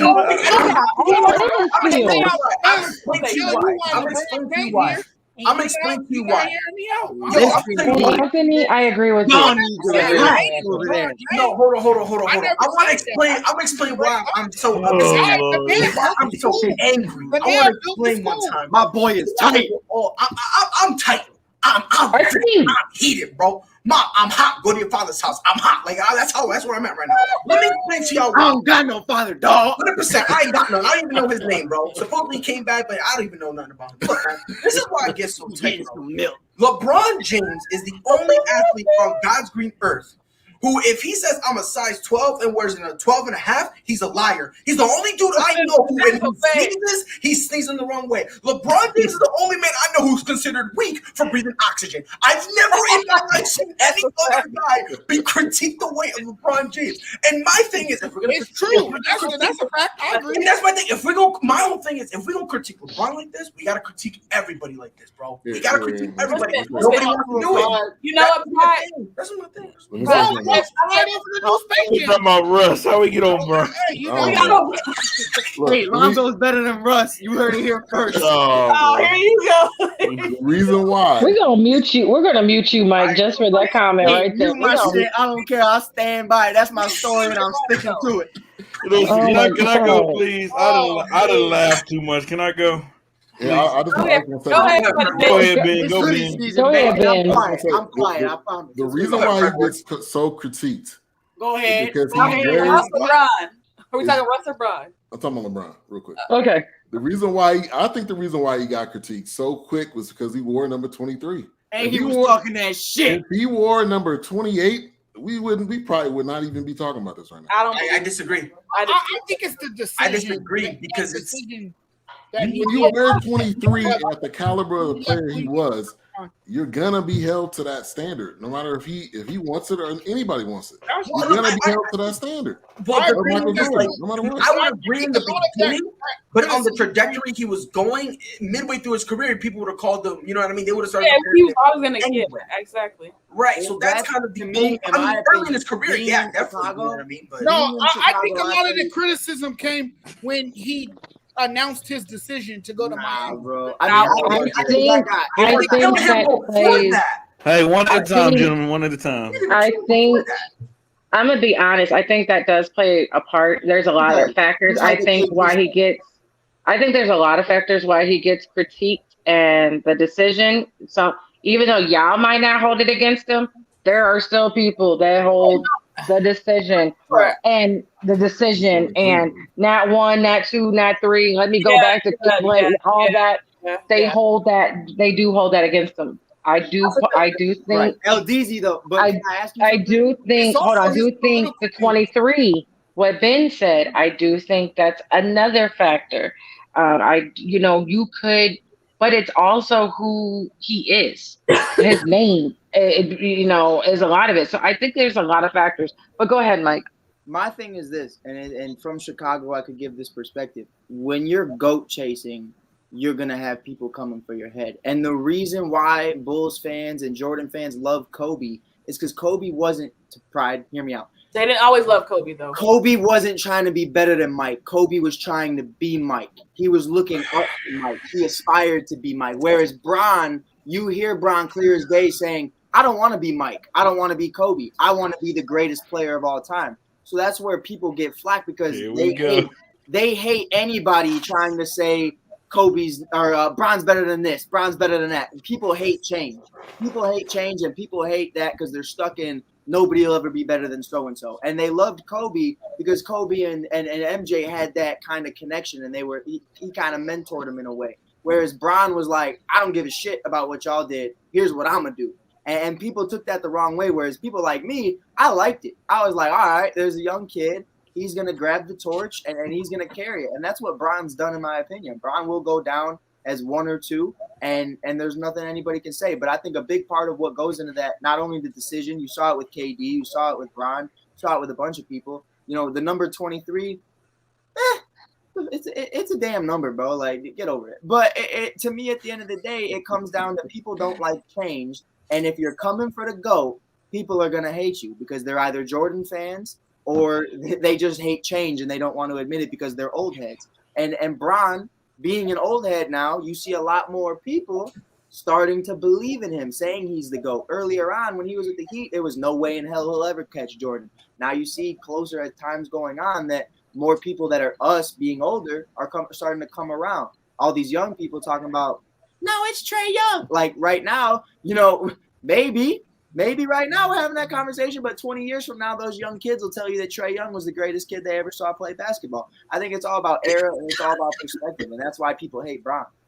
Yeah, I just want to say one thing because somebody said it was the way his name went. I mean, let's be honest, bro. LeBron's a trash player because the E in his name is lowercase. Go ahead, Freddie. LDZ, can you repeat the question again? I'm sorry. I forgot the question because we got on LeBron. Is Russ starting to jump better? Yeah, is Russ okay? Is Russ, bounced back from game one? It haven't showed me anything yet. Tonight it'll show me because it don't matter what him and Anthony Davis do. It don't matter what them two do. It matters what him and LeBron James do. And so until I see them on the court playing more and more, that's when I can answer the question. It's not about can Russ and Anthony Davis coexist. Yes, they can. It's can those three coexist. Can they figure out who's going to bring the ball down the court? Who's going to run the offense? It's they Lakers trying to make Russ a spot up shooter. Well, that's the question that needs to be answered. And to be honest with you, man, what I've seen in my eyes, I know it's too soon, but LeBron got a lot on his hands right now. He got a lot on his hands right now, and man, a lot on his shoulders. And man, just hope, man. Hey, it's gonna be a ride to see because, and I'm a Laker fan, and and I was all for the Russ trade and everything. Like I said, I understand it's too early. But we probably should have went the Buddy Hield route. I'm not sure, but hey, Freddie, I'll give you that though. You were the first man telling me you wanted Buddy. You wasn't talking about no Russ. You wasn't forcing that. So I'll give you that one. My man was open. My man was open to the opportunity. Nah, he wasn't down for Russ. I remember. He was not down for Russ. Now he's still skeptical. But I'll let it slide. It's early. I'll let it slide. But when Russ came, he said when Russ came, he's the GOAT. Anthony, LeBron in the GOAT conversation has lost it. He's not top 3 anymore. Not after he quit last year in the playoffs and he quit last Friday night. When you quit in LA, hey, I don't care. I might be spoiled by seeing Kobe Bean Bryant for 20 years, but when you quit the way he quit, I'm done. Were you watching the morning show today, Freddie? Freddie, that's what people don't understand. They expected LeBron to put on a Laker jersey and all of a sudden have this killer instinct like Kobe Bryant. No, it never happened. It just doesn't work like that. It doesn't. He's not that type of player. He never will be. Just another casual fan. It would never happen. I'm a casual fan. Ain't no yes, because every time people say about this killer instinct. I don't want to hear killer instinct. Being clutch looks different. Being clutch looks different. When you say, "Oh, he got the killer instinct," you know what? I've probably been watching NBA basketball longer than you. Stop. Fam, you've seen as many games as you got hair on your head. Right at this point, bro, you're not gonna win this with me, my guy. You're not, because every time someone says the killer instinct and they try to quit, if you equivalent the killer instinct with clutch, you don't know what you're talking about because it's all different. It's all different. You can be clutch and not have that killer instinct. Talk about when Braun put it on the LeBron's not clutch. My moderator is getting Bryant was a fierce, bro. Kobe Bryant was a fierce competitor. He was a fierce competitor. He finished ball games. LeBron has shown us. I got a question. I have a question. Hold on. Hey, everybody. Not me this time. That's quiet. My bad, man. I know you're all good, but I just have a quick question, Alana. I see you. I got you. Okay. So, because he doesn't agree with you, or because he says a certain sentence, he's a casual fan. Is that what I'm picking up? Is that what I'm picking up? But it's what you're trying to overrated, and you're the only person to ever say that ever. I'm not the only person that it's not a casual. We're different. It's different. Again, I'm not. When I said, first of all, when I said he was overrated, I gave you facts. What facts? LaDonna, please moderate the show. Okay, I'm moderating. I was waiting on Lana. Hold on. No, we ain't gonna go there. We're not going there because we're not zero facts. You don't give us zero facts either, Freddie, and you still believe in yourself. Alana, go. Listen. This is why I changed my name, fellas, and I'm gonna give y'all a brief dissertation as to why. Talk to him, sis. Because I have to come in every now and again and just rearrange things and get things together and get y'all back in check. First of all, first things first.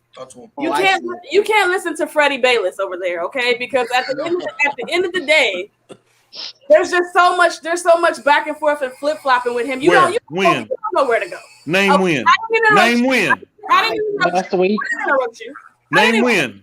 I did not interrupt. Hold on, you flipped on Coach Vogel earlier. I didn't interrupt you. He need to get fired. Today you talking about, it's not his fault. He needs to. So when did I say that?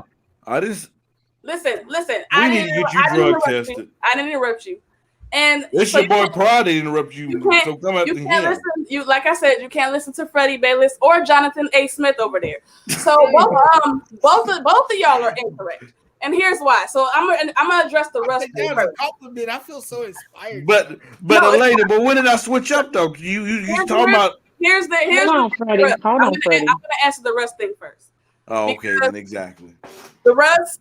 Carry the hell on. The Russ situation is this. It's too early to judge exactly what that situation is going to be because they have not figured out their rotations or exactly what lineup really works the best for them. Like they're still trying to figure those things out.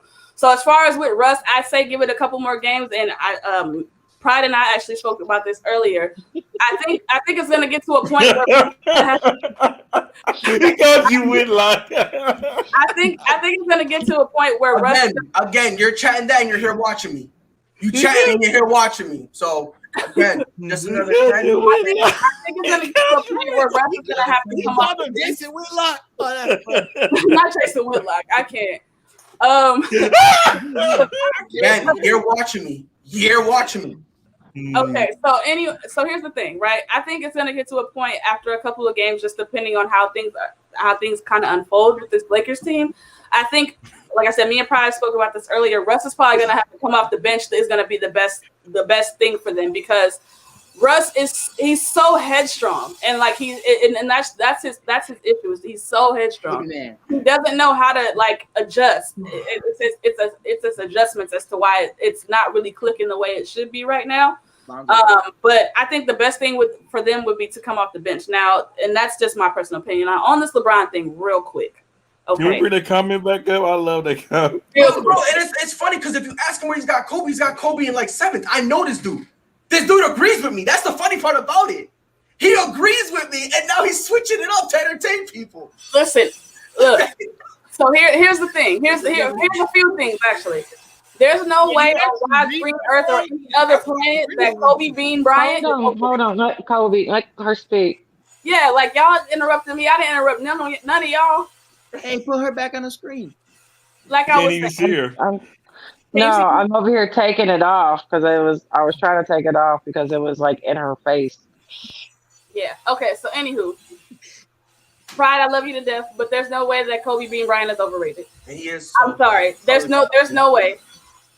Jonathan, to address your comment, the whole not clutch and no killer instinct. That's why I call you Jonathan A. Smith because both of y'all say that, and that's incorrect. As it pertains to LeBron James. Now, if we want to look at facts, and since we're talking, hold the hell on. Where's not facts? Hey, why you not let her talk? Where's no? Where's not facts? Hey, let her talk. That's disrespectful, bruh. If we're talking facts and if we're talking facts and stats because they are synonymous. LeBron is actually the most clutch player in playoff history out of Jordan and Kobe. So this whole clutch not having killer instinct, can't take over, can't do this is crap. That's why I called you Jonathan A. Smith because that's the same thing he would say and it's incorrect. And you can look it up so that I can prove it. Hey, he hasn't shown it with the Lakers. He's looked more passive, less aggressive to me. In the third game of an 82 season, sure, I'll give you that. Even last year, absolutely, sure. Even last year, but again, Freddie Bailiff, you also claim that this same guy is your GOAT. So I'm just confused. Like there's just so much confusion here. You said that LeBron's the GOAT, but at the same time, he gave up and he quit. So how can a GOAT give up and quit? Yeah, I'm just trying to have both. Are you done yet? GOAT or he isn't. Freddie, I'm gonna knock you out. Kobe absolutely was trying to be better than Jordan. That's incorrect. Like he absolutely was trying to be better than Jordan. Now he might have been a lot better at showing the admiration for Jordan than LeBron. Right. I'll give you that. But as far as like mental wise, God rest his soul. If you asked him right now, he'd tell you, like, yeah, I wanted to be better. In his mind, he thought he was better than Jordan. There was no ever, like I said, the admiration might be different, but he thought he absolutely wanted to be better than Jordan. Yeah. But all that to say, Just Stay Truth fans, listen, okay? You have to understand. I give Freddie multiple nicknames for a reason. Okay, we have Freddie Bayless. You got Freddie Delusional and Freddie Krueger because he swear everybody's scared of him. So you have to understand that we're dealing with somebody that's multifaceted, has a lot of personalities, a lot of things going on in his head. He don't really follow his ideas that well. One day it's one thing, one day it's the next thing. You just, sometimes you just got to put some earplugs in, block them out. That's all I'm gonna say. Block them out. Are you done? Go ahead. Now, I would like to rebuttal. You're right. I'm telling you, go ahead. Just let Freddie go because you know you're itching. Elena, you're itching. Elena, you're absolutely right. I fell for the trick. I fell for the foolishness. Yes, I had LeBron James my go, but you know what? You know what? The NBA humbled me. It humbled me. The game humbled me. It said in 4 days, in 4 games. No. Not just in no 4 damn days. You should have heard him this morning talking about Jordan. I thought I was gonna fall over in my seat. He was not talking so 4 nice days. Jordan. It started last year in the playoffs. It started in the playoffs. Yes, it did. Yes, it did. This dude came out there being passive. He quit on his team. Friday night, he quit on his team. He has no heart. He can't be no go. He ain't no Jordan. He ain't no Kobe. He ain't got that. He don't have that Mamba mentality. Listen, let the Lakers go on a run and see what happens. And then let the Lakers see when a run goes. Y'all wanted me to be quiet, now you be quiet. And you talking about this clutch. You talking about this clutch. You talking about a man when it mattered. I don't care about no playoff, no regular season. What about in the finals when he had to get saved multiple times? Kyrie Irving, Ray Allen, they had to come save his behind. How about when he choked in Dallas? Where was your savior then? This dude is not the dude that you believe he is. This dude have many flaws than anybody else have. He is not the GOAT. He's not top 3. He's done. Carry the hell on. He's not top boy. Who's Freddie, you used to top 3 now? Oh no, wait a minute. Who's Freddie's top 3 now? Hold on. Michael Jordan, Kobe Bryant, and Kareem Abdul-Jabbar. Anyway. Oh my goodness. Anyway, look, if you want to kill Bron and I said this earlier, if you want to kill him for the Mavs, I'm with it. He 100% is solely responsible for that. He needed to step up. I'm about to, Anthony, and about 30. I should have did that in the beginning. I should have. But if you want to kill Bron for that, that's fine. I will let you kill Bron for that. No debate whatsoever. But again, you're saying that Ray Allen saved him. Let me ask you a question. That same 3-pointer, would it matter if LeBron didn't score 16 straight solo dolos? It does not matter. Yes, what did he do to close the game? You can do it during the game, but what did he do to close it? But here's my thing with that. Like you say close the game. You don't have to close the game every single night. That's the thing. Like you're using when have we seen Bron close it when it mattered though? When? Bro, the stats tell you that he's clutch. He can put some clutch buckets. Like again, it's all different. I'm not going to say that he's got that mentality where I'm going to go out and I'm going to drop. He doesn't have that mindset. And I got you. But to say because he doesn't have that mindset doesn't mean he's not clutch is absurd. Because LeBron has done he makes clutch shots and he makes the break play. I don't care. And by the way, you said about Kyrie. I understand about that Kyrie. Knock down a 3. It was a hell of a shot. And I will give it to him and I will not take that from him. Without the block, guess what? That 3 doesn't matter because you still need to get another stop and then another bucket on top of that. So my thing is, look, all I'm saying is you can't just sit there and say because Bron didn't make the final shot, he's not clutch. I think that's unfair to say because again, if you're gonna sit there and be like, oh my God, if he doesn't make this last shot, he's not clutch, then we can nitpick and go, okay, well, what about the games that he's won double digits? When like in double digits, like I to me that doesn't make any sense. You can't sit there again if you want to. I have a question, and I hate that you got me over here defending this man because I am not a LeBron fan, and it's personal. It's nothing about I met him, and like it's just that was a whole nother story. He's cocky. Yeah, he's very, and that's not here nor there. But my thing is. You're saying that he needed other players to help, but isn't that what you're supposed to do with the team? Isn't that LDZ. Hold on, no, let me finish. I'm gonna answer your question. No, let me finish. Let me finish because I wasn't done. There are several people. You usually bring up the top 3, your top 3 and your big 3, which with Miami it was Ray Allen and the dinosaur. In Cleveland or Bosch. I'm sorry, I should say. And here Cleveland, you had Kyrie and I forgot Kevin Love. There you go, Hurt Man. Thank you. And then now we're moved on to the Lakers, but you keep dogging them for not finishing but I've seen him finish a lot of games, and I've seen him finish. And if he actually played a role and gave it to another person that was hot, like, wouldn't you give it to somebody that's clutch? My thing is, if you're going to give me the at the end of the game, you're going to give me a play, and I look at it's between LeBron, Bosh, what's his name, Wade, or Allen. What's his name? You're going to give me. I'm going to give it to Ray Allen.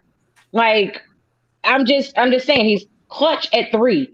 Everybody knows what Ray Allen can do. No, LDZ, no, you're not. If you're chasing Michael Jordan, you want to be the greatest. You want to be the GOAT. You can't run from pressure. This man will run from pressure. Why are you so loud? He's not running from anything, and you got me defending this man. He's not running from anything, and he's the only thing he's ran many a times is up and down the court.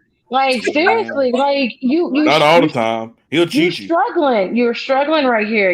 I'm not struggling, LDZ. Yes, you're defending a man that quits on his team. No, I'm not. The beginning of this season, you were all about him, and now because he got a hurt ankle. No, it's not that he got a hurt ankle, LaDonna. He quit Friday night. Okay. He quit. That was a fast break, and he was on the other end. He didn't even run back. Freddie, you have LeBron ranked number 1 all time. Now all of a sudden you got Michael. No more. You know why?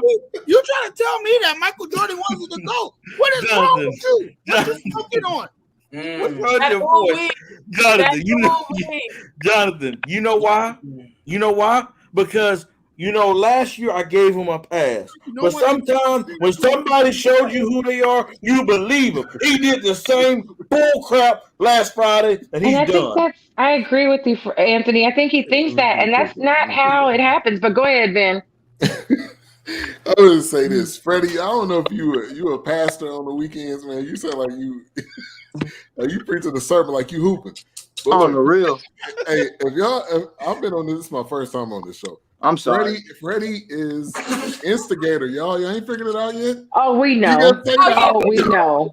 But I just say this. I'll leave it at this.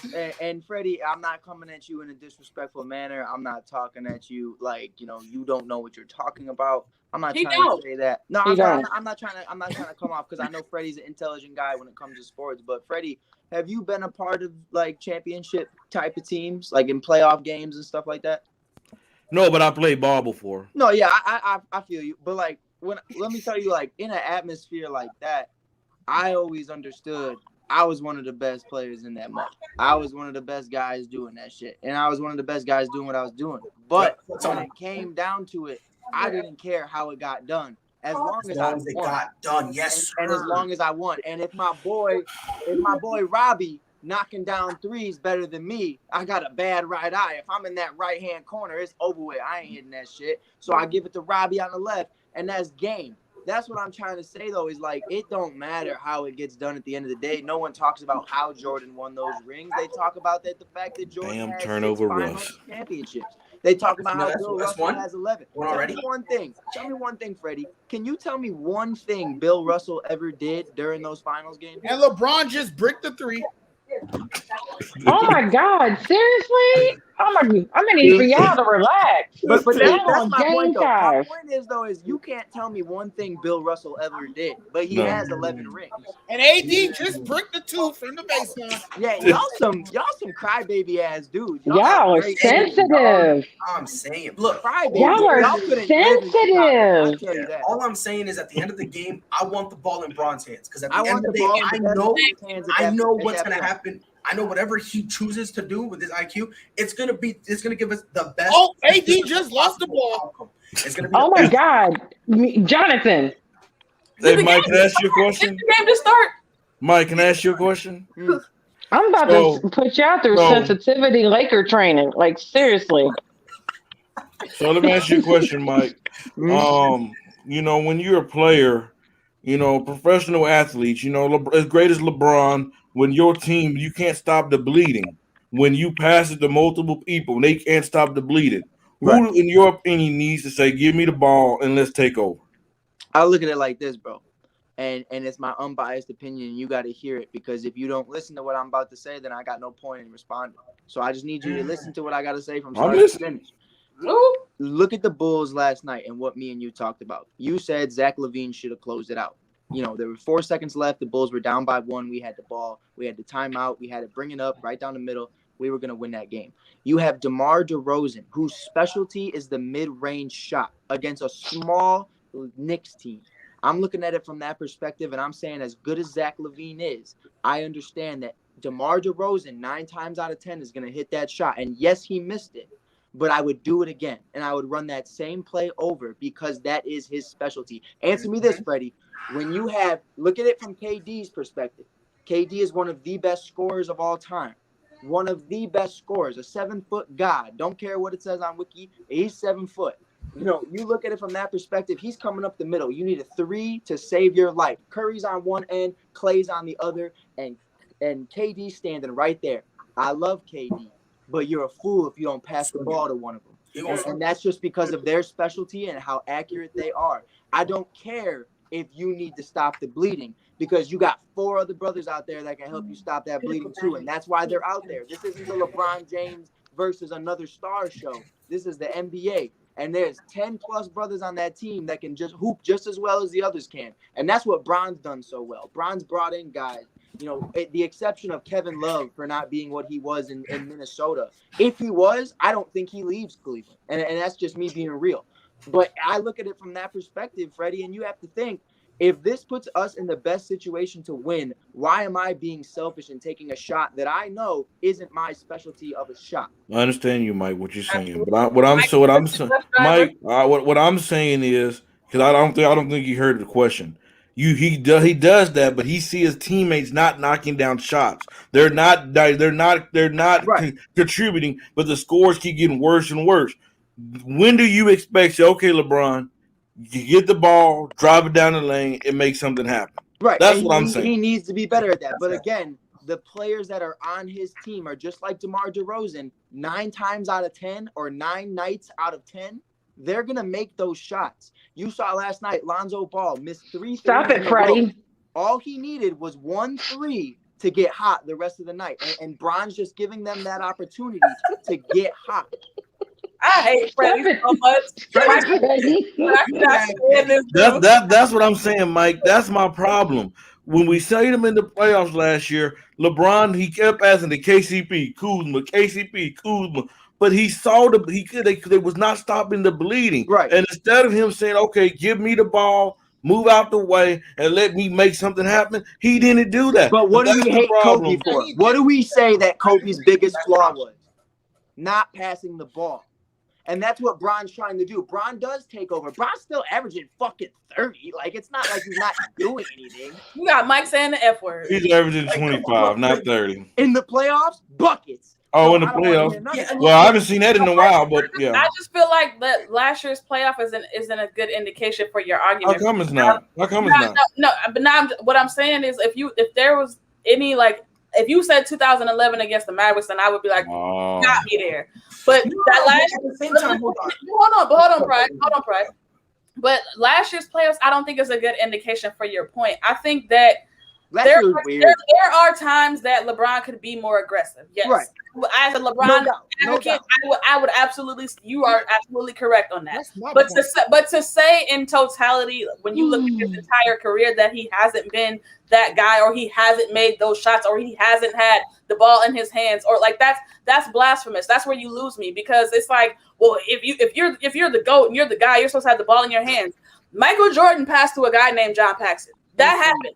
It exists. Steve Kerr as well. So that's what I'm saying. Kukoc, all of them. Making the right basketball play isn't always wrong.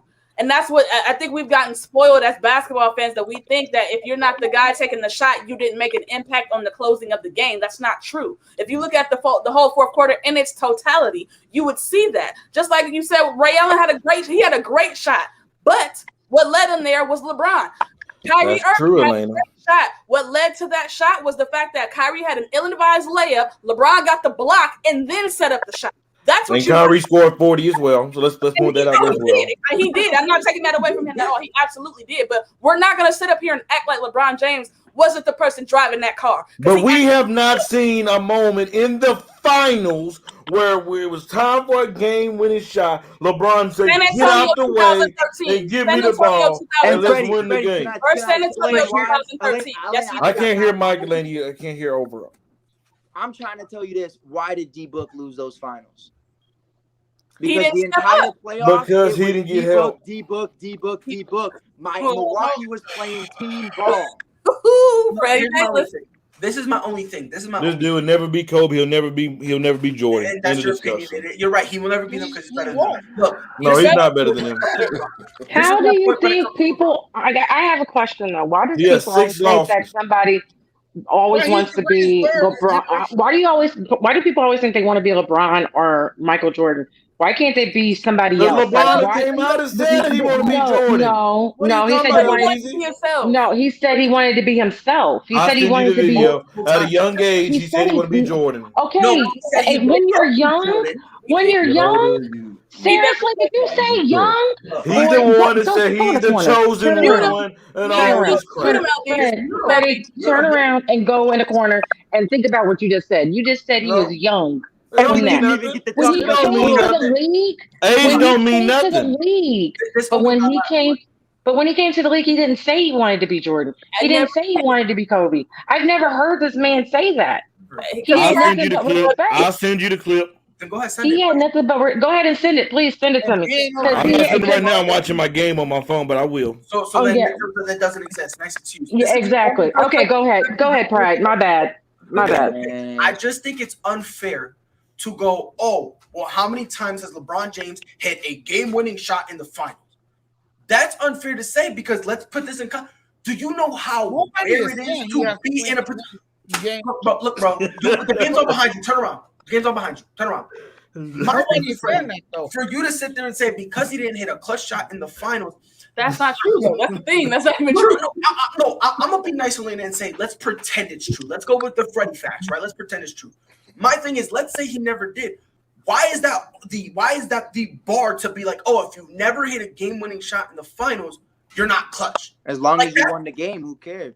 That's my point, because the thing is, and Mike, you agree with me on this. How can you hit a game-winning shot when you up 50? That ain't the case. That ain't the case in no finals. That ain't no damn case in the finals. Hold on. If you're up 10, hold on. If you're up 5, if you're up 6, you can't hit the game winner because the highest amount of points you can get. Anything about the club shot? No, Freddie did. Oh my God, Jonathan, turn around because Freddie did. Seriously. I'll watch the Lakers game. I'll turn around. But the only thing I have to say is, if you're down by 6, right? Let's say you're down by 6. The most points you can get in one play is 5 points. That's if you get a 3-point. You can make the 3-pointer. You make the layup, and then I'm just gonna get some air because y'all are killing me. Yeah, and if there's a technical call on top of it, then they go to the line. So if my thing is, if a dude is down by if it's like a 6-point game, there's no 6-point shot. So there's nothing you can really do. Again, I'm not saying you gotta say he's got that killer mentality. I'm not gonna say that's my fault, Anthony. I shouldn't have did it. but we didn't even talk about the yeah, we're not even going to talk about this no more. Yeah, we're good. Can we change the subject, please? Go ahead, Freddie. I just would like to say, Freddie, I would love to have you on my show just because I've been telling people how I just take this guy to school every day. They don't know who you are. They didn't put a name to a face, and I just would love for that to happen. Alana, you driving him to school too. Alana, I don't go to school. I'm the teacher. I give the lesson. Yeah, we can tell. Ricky, I'm like an SOS. I have the white flag. I'm throwing. I'm doing. I want to say one thing. I want to say one last thing. If this Lakers team loses to the Cavaliers, oh, y'all don't want to see this post game show. Oh, I'm gonna block you. I will be coming on that one.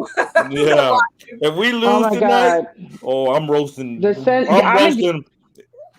just don't want to. Y'all need for real. Lakers fans, I didn't realize y'all were this sensitive. I'm not sensitive. I'm not sensitive. Let me tell you a story. You're lying. Both of y'all are sensitive to one end of the spectrum or to the other. Like y'all just, woo, baby, sweet baby, Jesus. We gonna move on. Jonathan was mad This when is the Dodgers won last. the World Series. That's why he had that salty shirt on. Let's just be He was real. like, yeah, Let's they just be won, but real. they should have swept them. Yeah, he had that salty shirt on because the Dodgers lost. Yeah, Jonathan A. Smith, your Dodgers lost. Hush. So LaDonna, okay. it was so easy for me to get to the shirt that it was because I have so many, and it was just there. I just put it on. Yeah. I just love how that's my story. That nobody say, and we all sensitive to her. Like she don't care what. Ricky, stand up. You can say whatever you want to say, but I'm not sensitive. But go for it. You can try to push my buttons, but when I named Rapist Burger, you got mad. Let's not go. Let's not talk about sensitivity. I think I know who we talking about. Let's not talk about sensitivity. You just entered with a 30 flip, man. Ricky, Cowgirl fans aren't sensitive. I'm a real and let me tell you, I'm not even delusional. I'm not even delusional, Freddie, and you know that. So let's not talk about it because not you, but maybe a lot of other Cowgirl fans are. And there might be, but he said LDZ, and I'm pretty sure he's talking to me. So I'm going to stand up for myself and say, not I, because you could talk about my team, and I will talk right back about them. You could talk about my quarterback. He is not the greatest quarterback, but is he doing what he's supposed to do right now? Yes, sir. Can your quarterback do that? No. Can Big Ben do that? No. I'm not mentioning up any rings. I'm not bringing up any rings. Does it matter? Oh, it does matter. Oh, because we're talking about Big Ben that has done shit since AB has left. Come at me, for real. Coming in hot.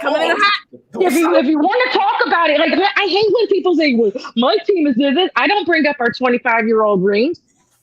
I don't bring up the playoff losses that we've done. We've been there. We haven't done anything. Okay. But what has your team done lately? Absolutely nothing. You are paddling in the same old boat with the Cowboys, with the Giants fan up there. We're in the same boat, paddling up the same creek.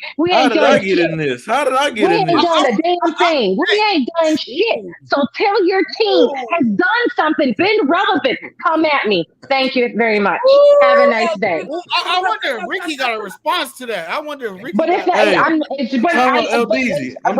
sensitive. The only reason I say I'm not sensitive, Anthony, because they come at me and they come at me and they come at me because they throw me into the same loop of as other Cowboys fans. I will tell you if our team is shit. I will tell you if our team is doing good. I will tell you. You could go on my page right now and see if any post I've made saying, "Hey, the Cowboys are going to the Super Bowl." No, you're not going to see that on my page until we actually make it to the Super Bowl. Yeah, I'm not, and Ben has been on my page. Jonathan has been friends with me for years. You have never seen me do any of that. So until one of our teams actually makes it past the first game and actually wins in the second round, then I might actually believe that we might make it to the Super Bowl. Till then, we're still the same team that hasn't done nothing and won't do nothing until we finally get our shit together. And we're not going to make it until Jerry Jones' old ass is falling down some steps. That's just being real talk. That's just say the truth. LDZ, I want to say something real quick. Go for it. And I'm kind of disappointed. I'm kind of hurt. Where has this fire been? I love this fire out of you. I love it. I'm supposed to moderate. I'm not supposed to be hostile. Look here. LDZ loaded the chopper and said anybody can get it. Hey, you went over there, everybody shut the hell up. Hey, you know what? Hey, I think that was the round of the year right there. Okay, period. Mic drop. Like, I'm just saying. It's just I get tired of getting, and Ben is probably there too. We get tired of getting thrown in that same delusional fan base. We get it. We have delusional fan.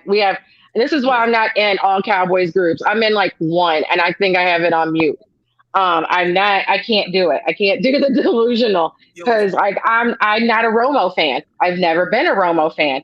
So people hate me because I'm not a Romo fan. My husband hates me because I'm not a Romo fan. Like we don't like each other when it comes to the Romo conversation. Like we don't like each other. Romo looks good on paper, but Romo doesn't look good in person. Like he believes that he you know. Yo, I'm gonna put it to you out this way, bro. I'm gonna put it to you out this way. I'll love to debate with you, John, Ben. You know, obviously Freddie. I ain't messing with LD. My bad, fam. My bad. Listen, she got me so shook. Let me ask you a question. Yeah, man. My bad. Hey, Brian. Ooh, my bad. LD right now. It's fire coming off that seat. Hey, Brian. I'm over here looking at the game, and I'm like, is this getting serious? Like, what the hell going on here? Like, I'm like, my bad. Thank you, Sandra. My bad. Ricky, my bad. You know, I love you to death. But you know, I just get tired of hearing it. And I don't bring up old Cowboy rings. Yeah. You know, I was in my teens trying to remember, you know, what Emmy looked like. Like, let's just be real. Hey, LD, you might have burnt the house down with that one, sis. You might got we gotta make that a TikTok. Mike, we gotta make that a TikTok. That was my funny. bad. I'm on it. Came back. My camera broke. Her ass was so violent. Here shredding. Ooh, okay, let's go to the last topic because this wasn't supposed to be about Cowboys. Ah, shit, and my camera's broke for it. Damn it. My bad. The last topic was Bulls versus Knicks in the playoffs. Who do you got if they happen to meet each other? LDZ, who you got? Hold on, who you got, LDZ? Yeah. Everybody let LD go first. Yeah, let her go first. Let her get all of Damn, Russell Westbrook. It's going down to 7, and it just depends. It just depends on what's his name shows up with the Knicks. Yeah, Randall, because you know it's a hit or miss for him. Literally, it's more misses than hits. I don't know if you want to let Ben go first because he said he got a dip. Yeah. Okay, I'll let you go, but I'll let you go, but my pick would be the Bulls. Okay. Hell yeah. Cool. Yeah, I'm just gonna say this real quick, and then I got to run. But I think I would say the Bulls. I just think they got a better all around team, the better second team. I think the Knicks. Every single year we talk about the Knicks is back. I don't see them ever getting back to that prominence. I honestly don't see the Bulls ever really getting back to that. All right, man. You started off so strong. But I think the Bulls will win in the series. 2 hours in, he want to act up. Appreciate you guys. But Ben, drop where we can find you. Drop where you can find you real quick before you go. Yeah, BS3 Network, all avenues of social media, bs3network.com. For sure. Appreciate you for coming on, bro. It was fun with you, Ben. Yeah, appreciate it. Yeah, catch up soon, Ben. Yeah, definitely. All right, man. I'll tell you one thing. I'm getting tired of watching this damn game already. Russell Westbrook just throws it in Kevin Love's. Ooh. Kevin Love not even on the team. I'm telling you, sensitivity training. LaDonna ain't no sensitivity training. There's the next show. His name is going to be sensitive. It's not going to say just say the truth. It's Lakers fans sensitivity training is going to be the new name because y'all need it. Yep. Y'all act like we in 30 games in and y'all only won 2. Relax. Man, how we ever talk about the Lakers again? How can you relax when this team is relax? Is championship built and have all these big name players? And because y'all older than dirt. Look, okay, go ahead, Lena. We're gonna talk about Bulls versus Knicks. If it happened to be, you could tell this was a homer question. It's a great one, but it's still a homer because I like it. I didn't say I didn't like it. Yeah, I know. But it's a homer. I know who question this is. Yeah. Easy, quick question. Who'd you say? And Bulls versus Knicks. No, I know. But and I said Bulls. Okay, you said Bulls in 7? Mm-hmm. Yeah, I got Bulls in 7. It's really gonna come down to if Julie's basically just whatever LDZ said. I don't want to upset her. I don't want to go against her. I want to live a long, fruitful life. So, but all jokes aside, though, Honestly, I think right now it'll probably be the Bulls in 7. At the end of the day, it's like DeMar DeRozan, and this is probably gonna be the first round matchup. If you really think about it, like the way things are, it's probably gonna be the first round matchup. DeMar DeRozan, he'll probably show up, do his thing, drop a quiet 15 to 20. Yep. What they need. Vucevic, he'll hold it down. I'm looking at this team, and I just think top to bottom, I just think they gel better with each other. Again, Zach LaVine can go like 10, 15 minutes without touching the ball.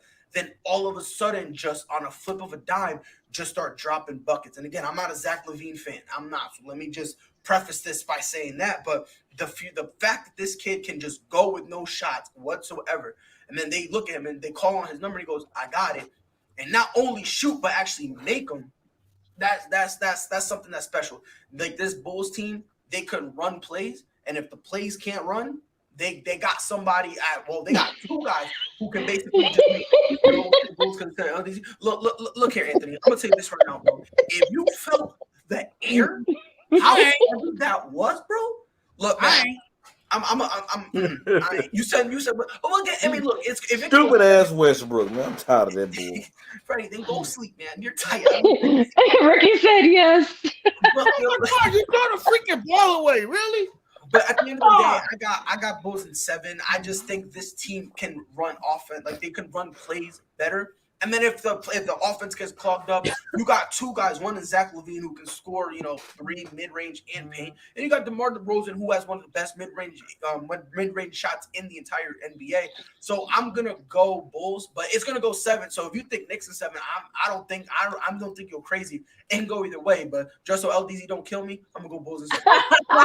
No, for real. I'm gonna go ahead and answer. I don't have the Bulls in 7. I have the Bulls in 6. Because when you look at this Knicks team and the Bulls team, one thing with the Bulls, I know I have 2 guys that can score at any time. We saw in the playoffs where Randall he does so much during the season where his body do break down, he do get tired, and the team force him to go in a different direction that he don't want to go in. Well, what happens next? We do know when the pressure comes live, I do believe Zach LaVine can carry this team deep, to beat this Knicks team. I'm not. Huh? He's a Skywalker, baby. That man flies. Yeah, with Mike he's like grinning ear to ear. He's like, "Let's go." It's lit.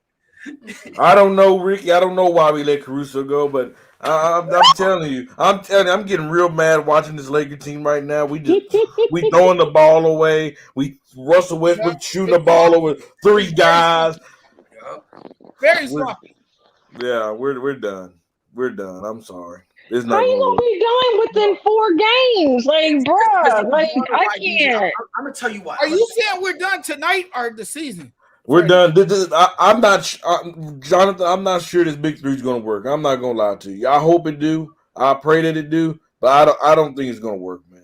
I really, really don't. Westbrook's taking dumb shots. He turning the ball over. I mean, it's just horrible, man. Well, since everyone else is scared of LaDonna here, I'm gonna go. Hey, real quick, Jay. Real quick. I'll air your ass out too. What? I'll air you out, boy. You better chill on my boy. I'm going with the Knicks, and I'm going to tell you guys why. Look, playoff basketball has returned to the Madison Square Garden. For 5 minutes. You guys tend to forget who's coaching that team. Tom Thibodeau. What about Tom Thibodeau? Is Thibodeau going to get Randall healthy in the playoffs?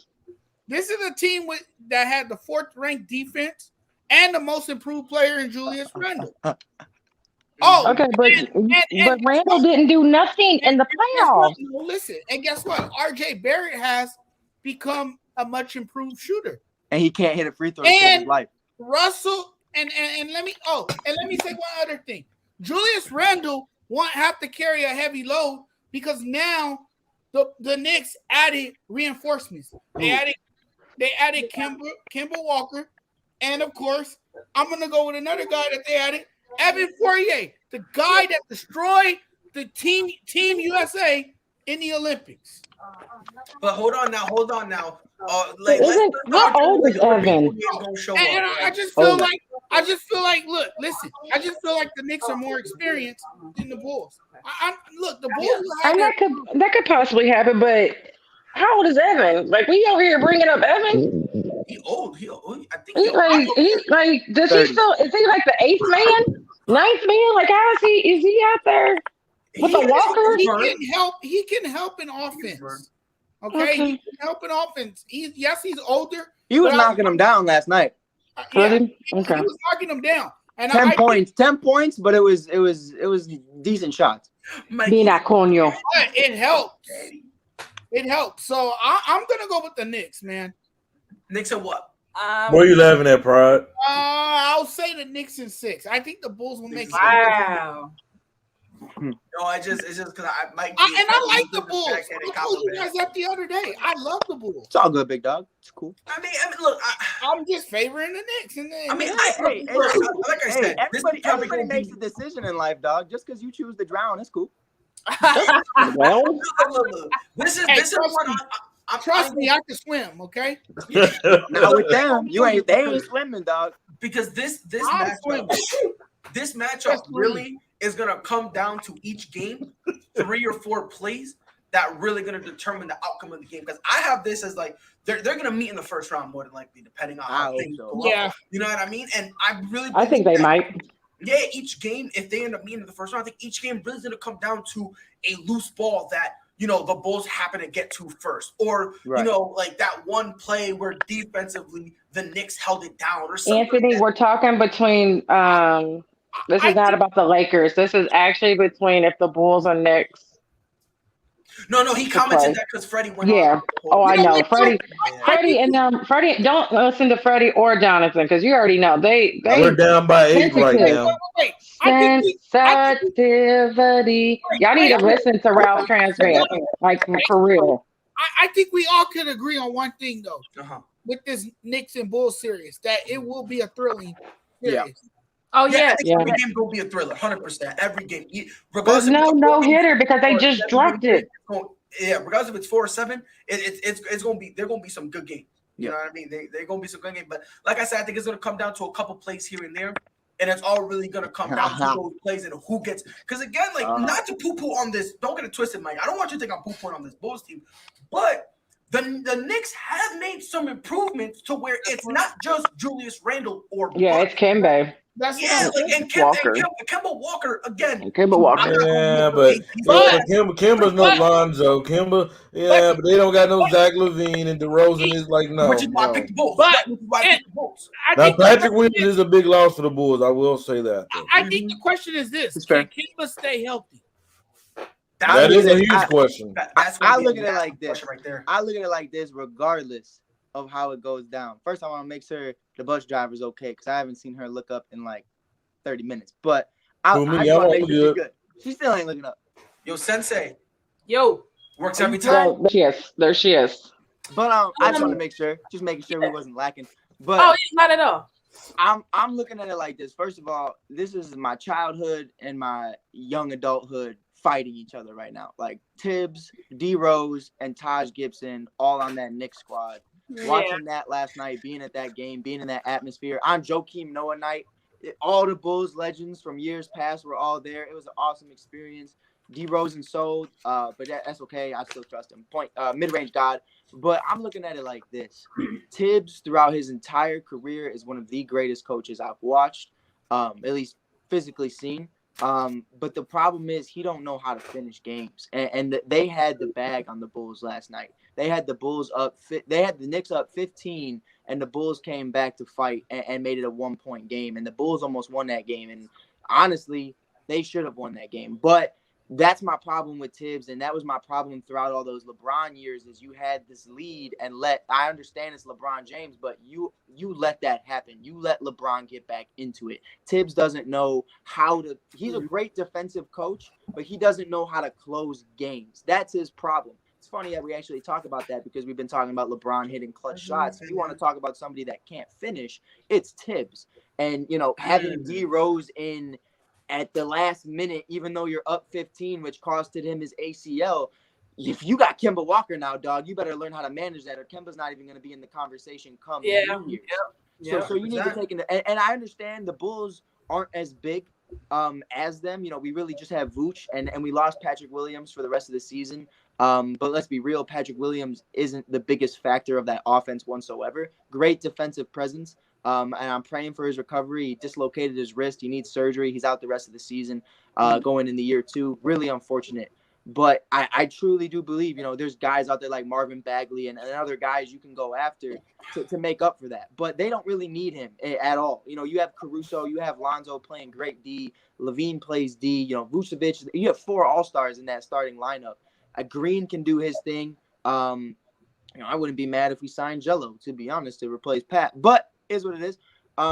It's definitely you and this Jello infatuation. You got this infatuation. You have a Jello. I'll say it till they bring him. But yeah, I have a Jello. I've noticed you have a Jello infatuation. Like this is gotta free the man. You can't tell me Felicio gets a contract and Jello don't. But knock it off. Felicio's a goat. Knock it off. Respect him. Mike, do you have a lot of Jello in your refrigerator? No, but my point is though, I think the Bulls win this because Billy Donovan to me is a better coach than Tibbs at this point in their careers. I think what you have right now with Lonzo, DeMar, and Levine, they haven't missed a beat. And Vucevic was an all-star last year too. So I think, you know, I'm going to say this in the most respectful way possible. Not having Patrick Williams might be better for Vooch than not, because not getting those amount of opportunities that he was getting last year has kind of hurted him early on. Now that he's going to get a few more shots, I think you definitely look at it from that perspective and say, with Kobe White coming back, with Alex Caruso on bench and a bunch of these other young studs like Ayo and a bunch of other guys, I think, you know, you could say the Knicks have more size, but look at Trae Young. Trae Young didn't give a shit about your size, and he beat y'all. Like, Clint Capella is not that big either. And Mitchell Robinson, if you want to talk about Kemba's health, let's talk about Mitchell Robinson's health. That man hasn't finished a year in I don't know how long, and he got hurt last night. So I'm looking at it like that, and I don't think this Knicks team can hang with the Bulls. I really don't. But it's going to be one hell of a series, and if they do beat us, man, it's Derek at the end of the day, and I do hope Derek gets that last lick. But, you know, it is what it is. At the end of the day, I think it's a win-win for me because I love Derek. I love Tibbs. I don't really care for Taj, but, you know, it's Bulls versus the world, baby. That's okay if y'all don't got them. Well, Mike, obviously my Lakers can't hang with the Cavs, so it is what it is, though. Oh, yeah, we coming for your ass, too. This is coming from a guy. I just want to throw that out there. This is coming from a guy who didn't think it was going to work. I've been consistent with saying this. No one's going to know the answer until 30 to 40 games in. We're not going to know. We really won't truly know because, look, man, I don't think it's going to work, but this is something when something don't fit, you need to give it time. Yeah. That's what happens, but and it might just take them longer to connect. Like this, you got to remember, most of your team is fresh, like not fresh like young, but fresh like new. Yep. Like you can't. Like you can't. Sometimes people mesh together instantly, and then sometimes they don't. Right. Like y'all ain't giving them no type of time. Y'all over here pouting. Both of y'all are over here pouting, and we on game 5. Right. And Freddie, I'll say this. I just seen LeBron just take your dude down, Mike Marketing. He just came with it. Boom. Hey, Freddie, Marketing ain't my boy. Wait. That ain't my boy. Hold on. Nah. I just want to say this. Lay his ass out. When you're a seasoned veteran, there's a lot expected of you. Which I understand. That's all I want to say. There's a lot expected of them. Right. Jonathan, can I ask you? I want to ask the Lakers fans something, though. Here's the problem. Here's why the Bulls are better in that perspective is because I looked at it as Vooch was never really the number one. Lonzo was never number one. DeMar wasn't always number one. Levine wasn't number one. The problem with the Lakers is Russ was a number one. Carmelo was a number one. LeBron, AD at one time was a number one. You look at Rondo as well at some point was a number one. All these guys were number one options. Even Dwight. They don't know what it's like to take that back seat when you have so many chefs in the kitchen. I think you need more servers. You need more guys like Lonzo who are willing to, all right, I'm going to serve this up to Bron.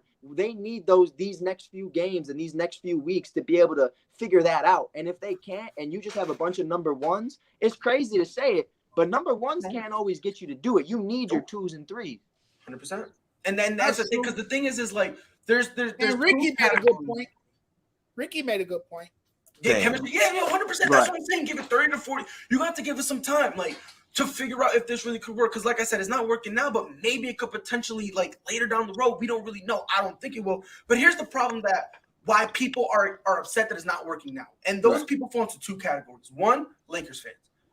Freddie, and you've admitted this before, as a Lakers fan, you guys are spoiled, right? It's always now. That's usually how it's been, right? So now when you get Russ, a lot of Lakers fans' mentality is, why should that change now? We've always had it now. Why should that change now? Which I get it. That's one thing. Then there's the other side, which is the other side of people that I just frankly don't like. People want to pretend that this is 2015 Russell Westbrook. This isn't. This is 2021 Westbrook. A 2021 Westbrook who, frankly, has been not only missing games, but at the same time needs to understand. Look, Russell Westbrook is who he is. And now not only does he have to learn how to play with this Lakers team, he needs to learn how to play differently. You see, usually when you get a guy and you integrate him, it's just more along the lines of how do I fit, right? The problem with Russ is not only does he have to learn how to fit, but in order for him to fit in, like right now he's a circle. In order for him to fit in that square, he needs to change himself a lot. You know, and because again, if you look at this team, it's got to be AD and LeBron. Those two got to be the guys leading the charge. You know what I mean? I'm pretty sure, Freddie, I'm pretty sure we agree with that. It's got to be LeBron and AD leading the charge, and Russ is going to have to basically mold himself to be the third guy. And to ask him to do that in one season, remember, Dwight, he still won 2 weeks. And it took him multiple different team stops to understand maybe at this point in my career, I need to fit in instead of having the team built around me. Go ahead.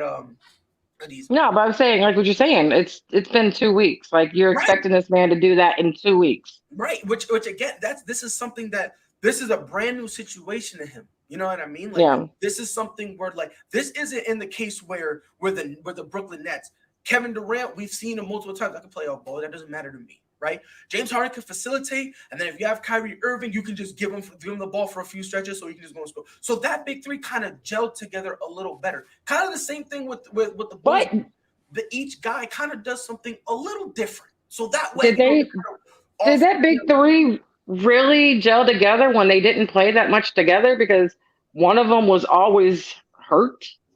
They only played like a few games. On paper. I'm talking about on paper. Okay. Yeah, like on paper, they would gel a little easier because it's like seeing Kevin Durant, you know, he's efficient, he does his thing.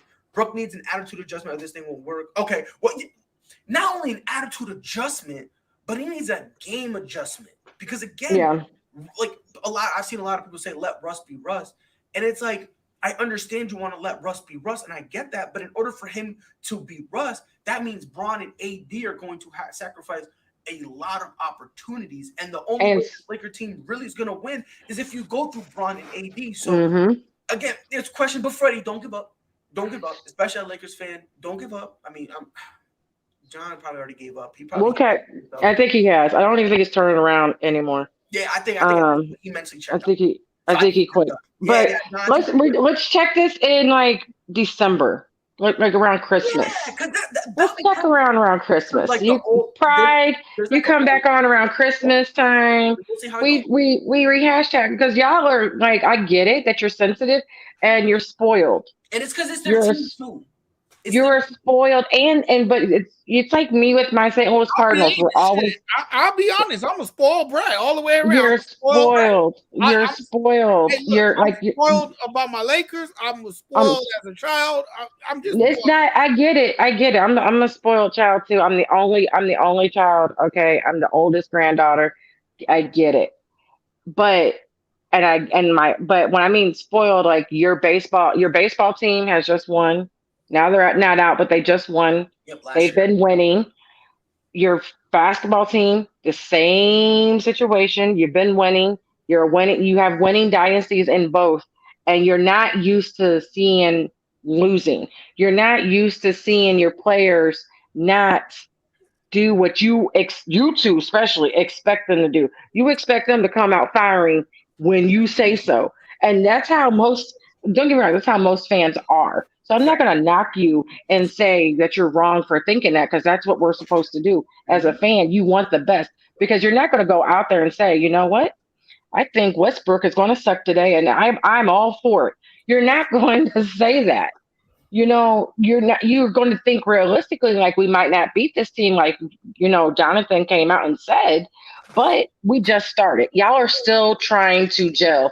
And what I asked Wednesday was the question of why was Chicago gelling so well versus why Lakers weren't gelling so well. And I really do like what you said, Pride. It's age.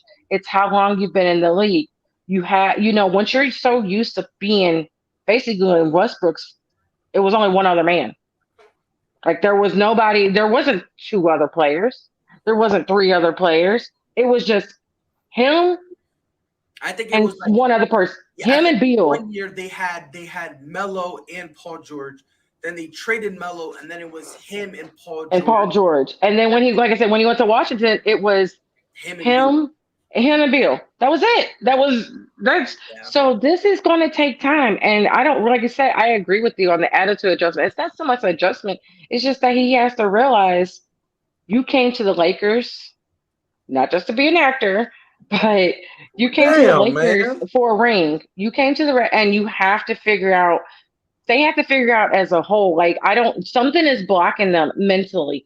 And I don't know. I don't want to say it's just Westbrook, because he just missed a dunk.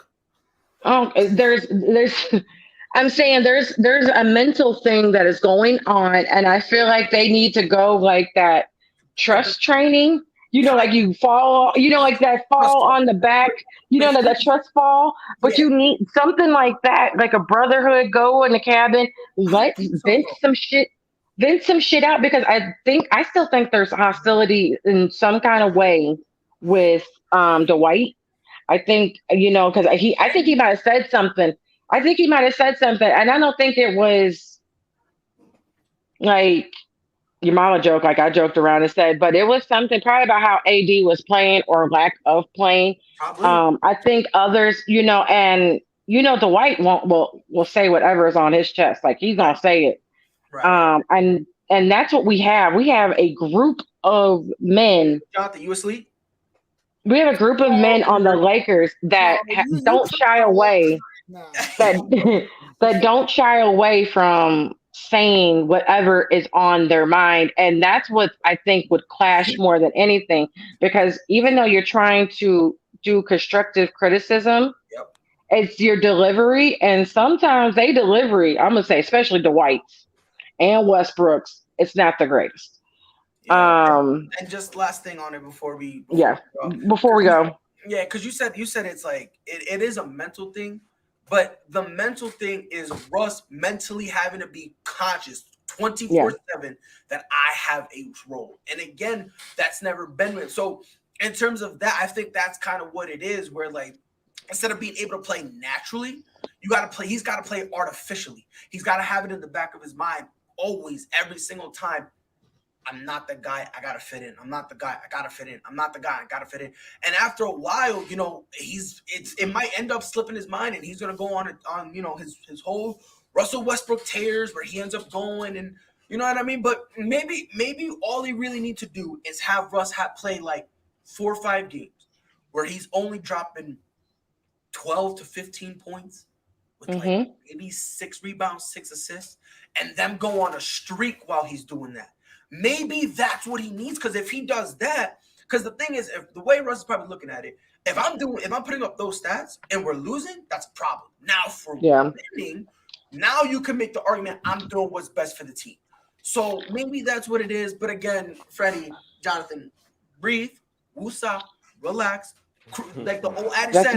That's my name. I changed my name to woosah. Like, seriously, because y'all need to breathe. Yeah, like that old adage says, the NBA season doesn't start until Christmas. Yep. They till around there. Let's see if they look the same. Then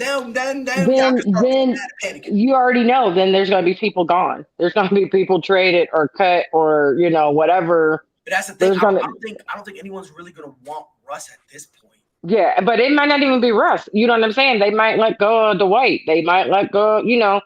Whoever LeBron blinks his eyes at, and they gone. That is true. That is, because Freddie, we were talking about it earlier, because you basically said if they should trade Russ, At the same time, if Braun goes, no, I don't want Russ gone, then that's it's somebody else's.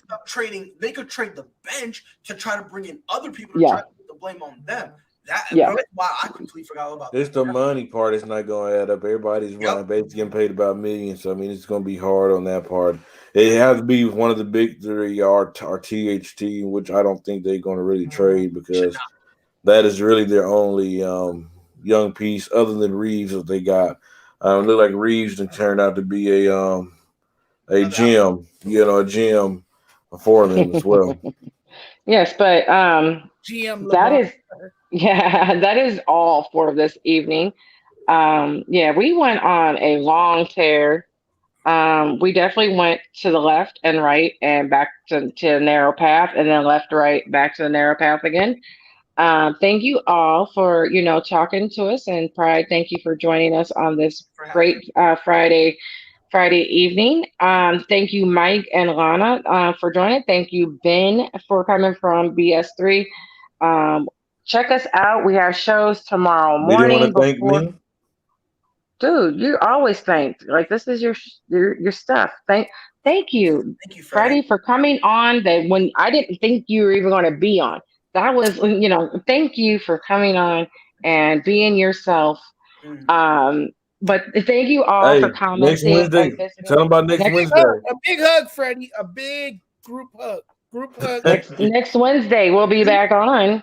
We'll have Miss Carolina Teague down in San Antonio. She covered the Spurs. She'll be on the show and Just Say the Truth. You do not want to miss it. It's going to be a wonderful show. Yes. So till then, everybody, we will see you guys later. Peace. Have a good weekend. Yes, sir. Yes, sir. I guess I'll take us home. Whole sports all plays. Whole sports all plays. Whole sports all plays. 365, we making up plays. You talking the game, get you through the days. We're high in the court, the dime in the lane. Variety topics, living the same. All presentation, sports information. In the airways, taking the nation. All sport, all plays, they working your faces. Grace at the field, so tie the laces. All sports all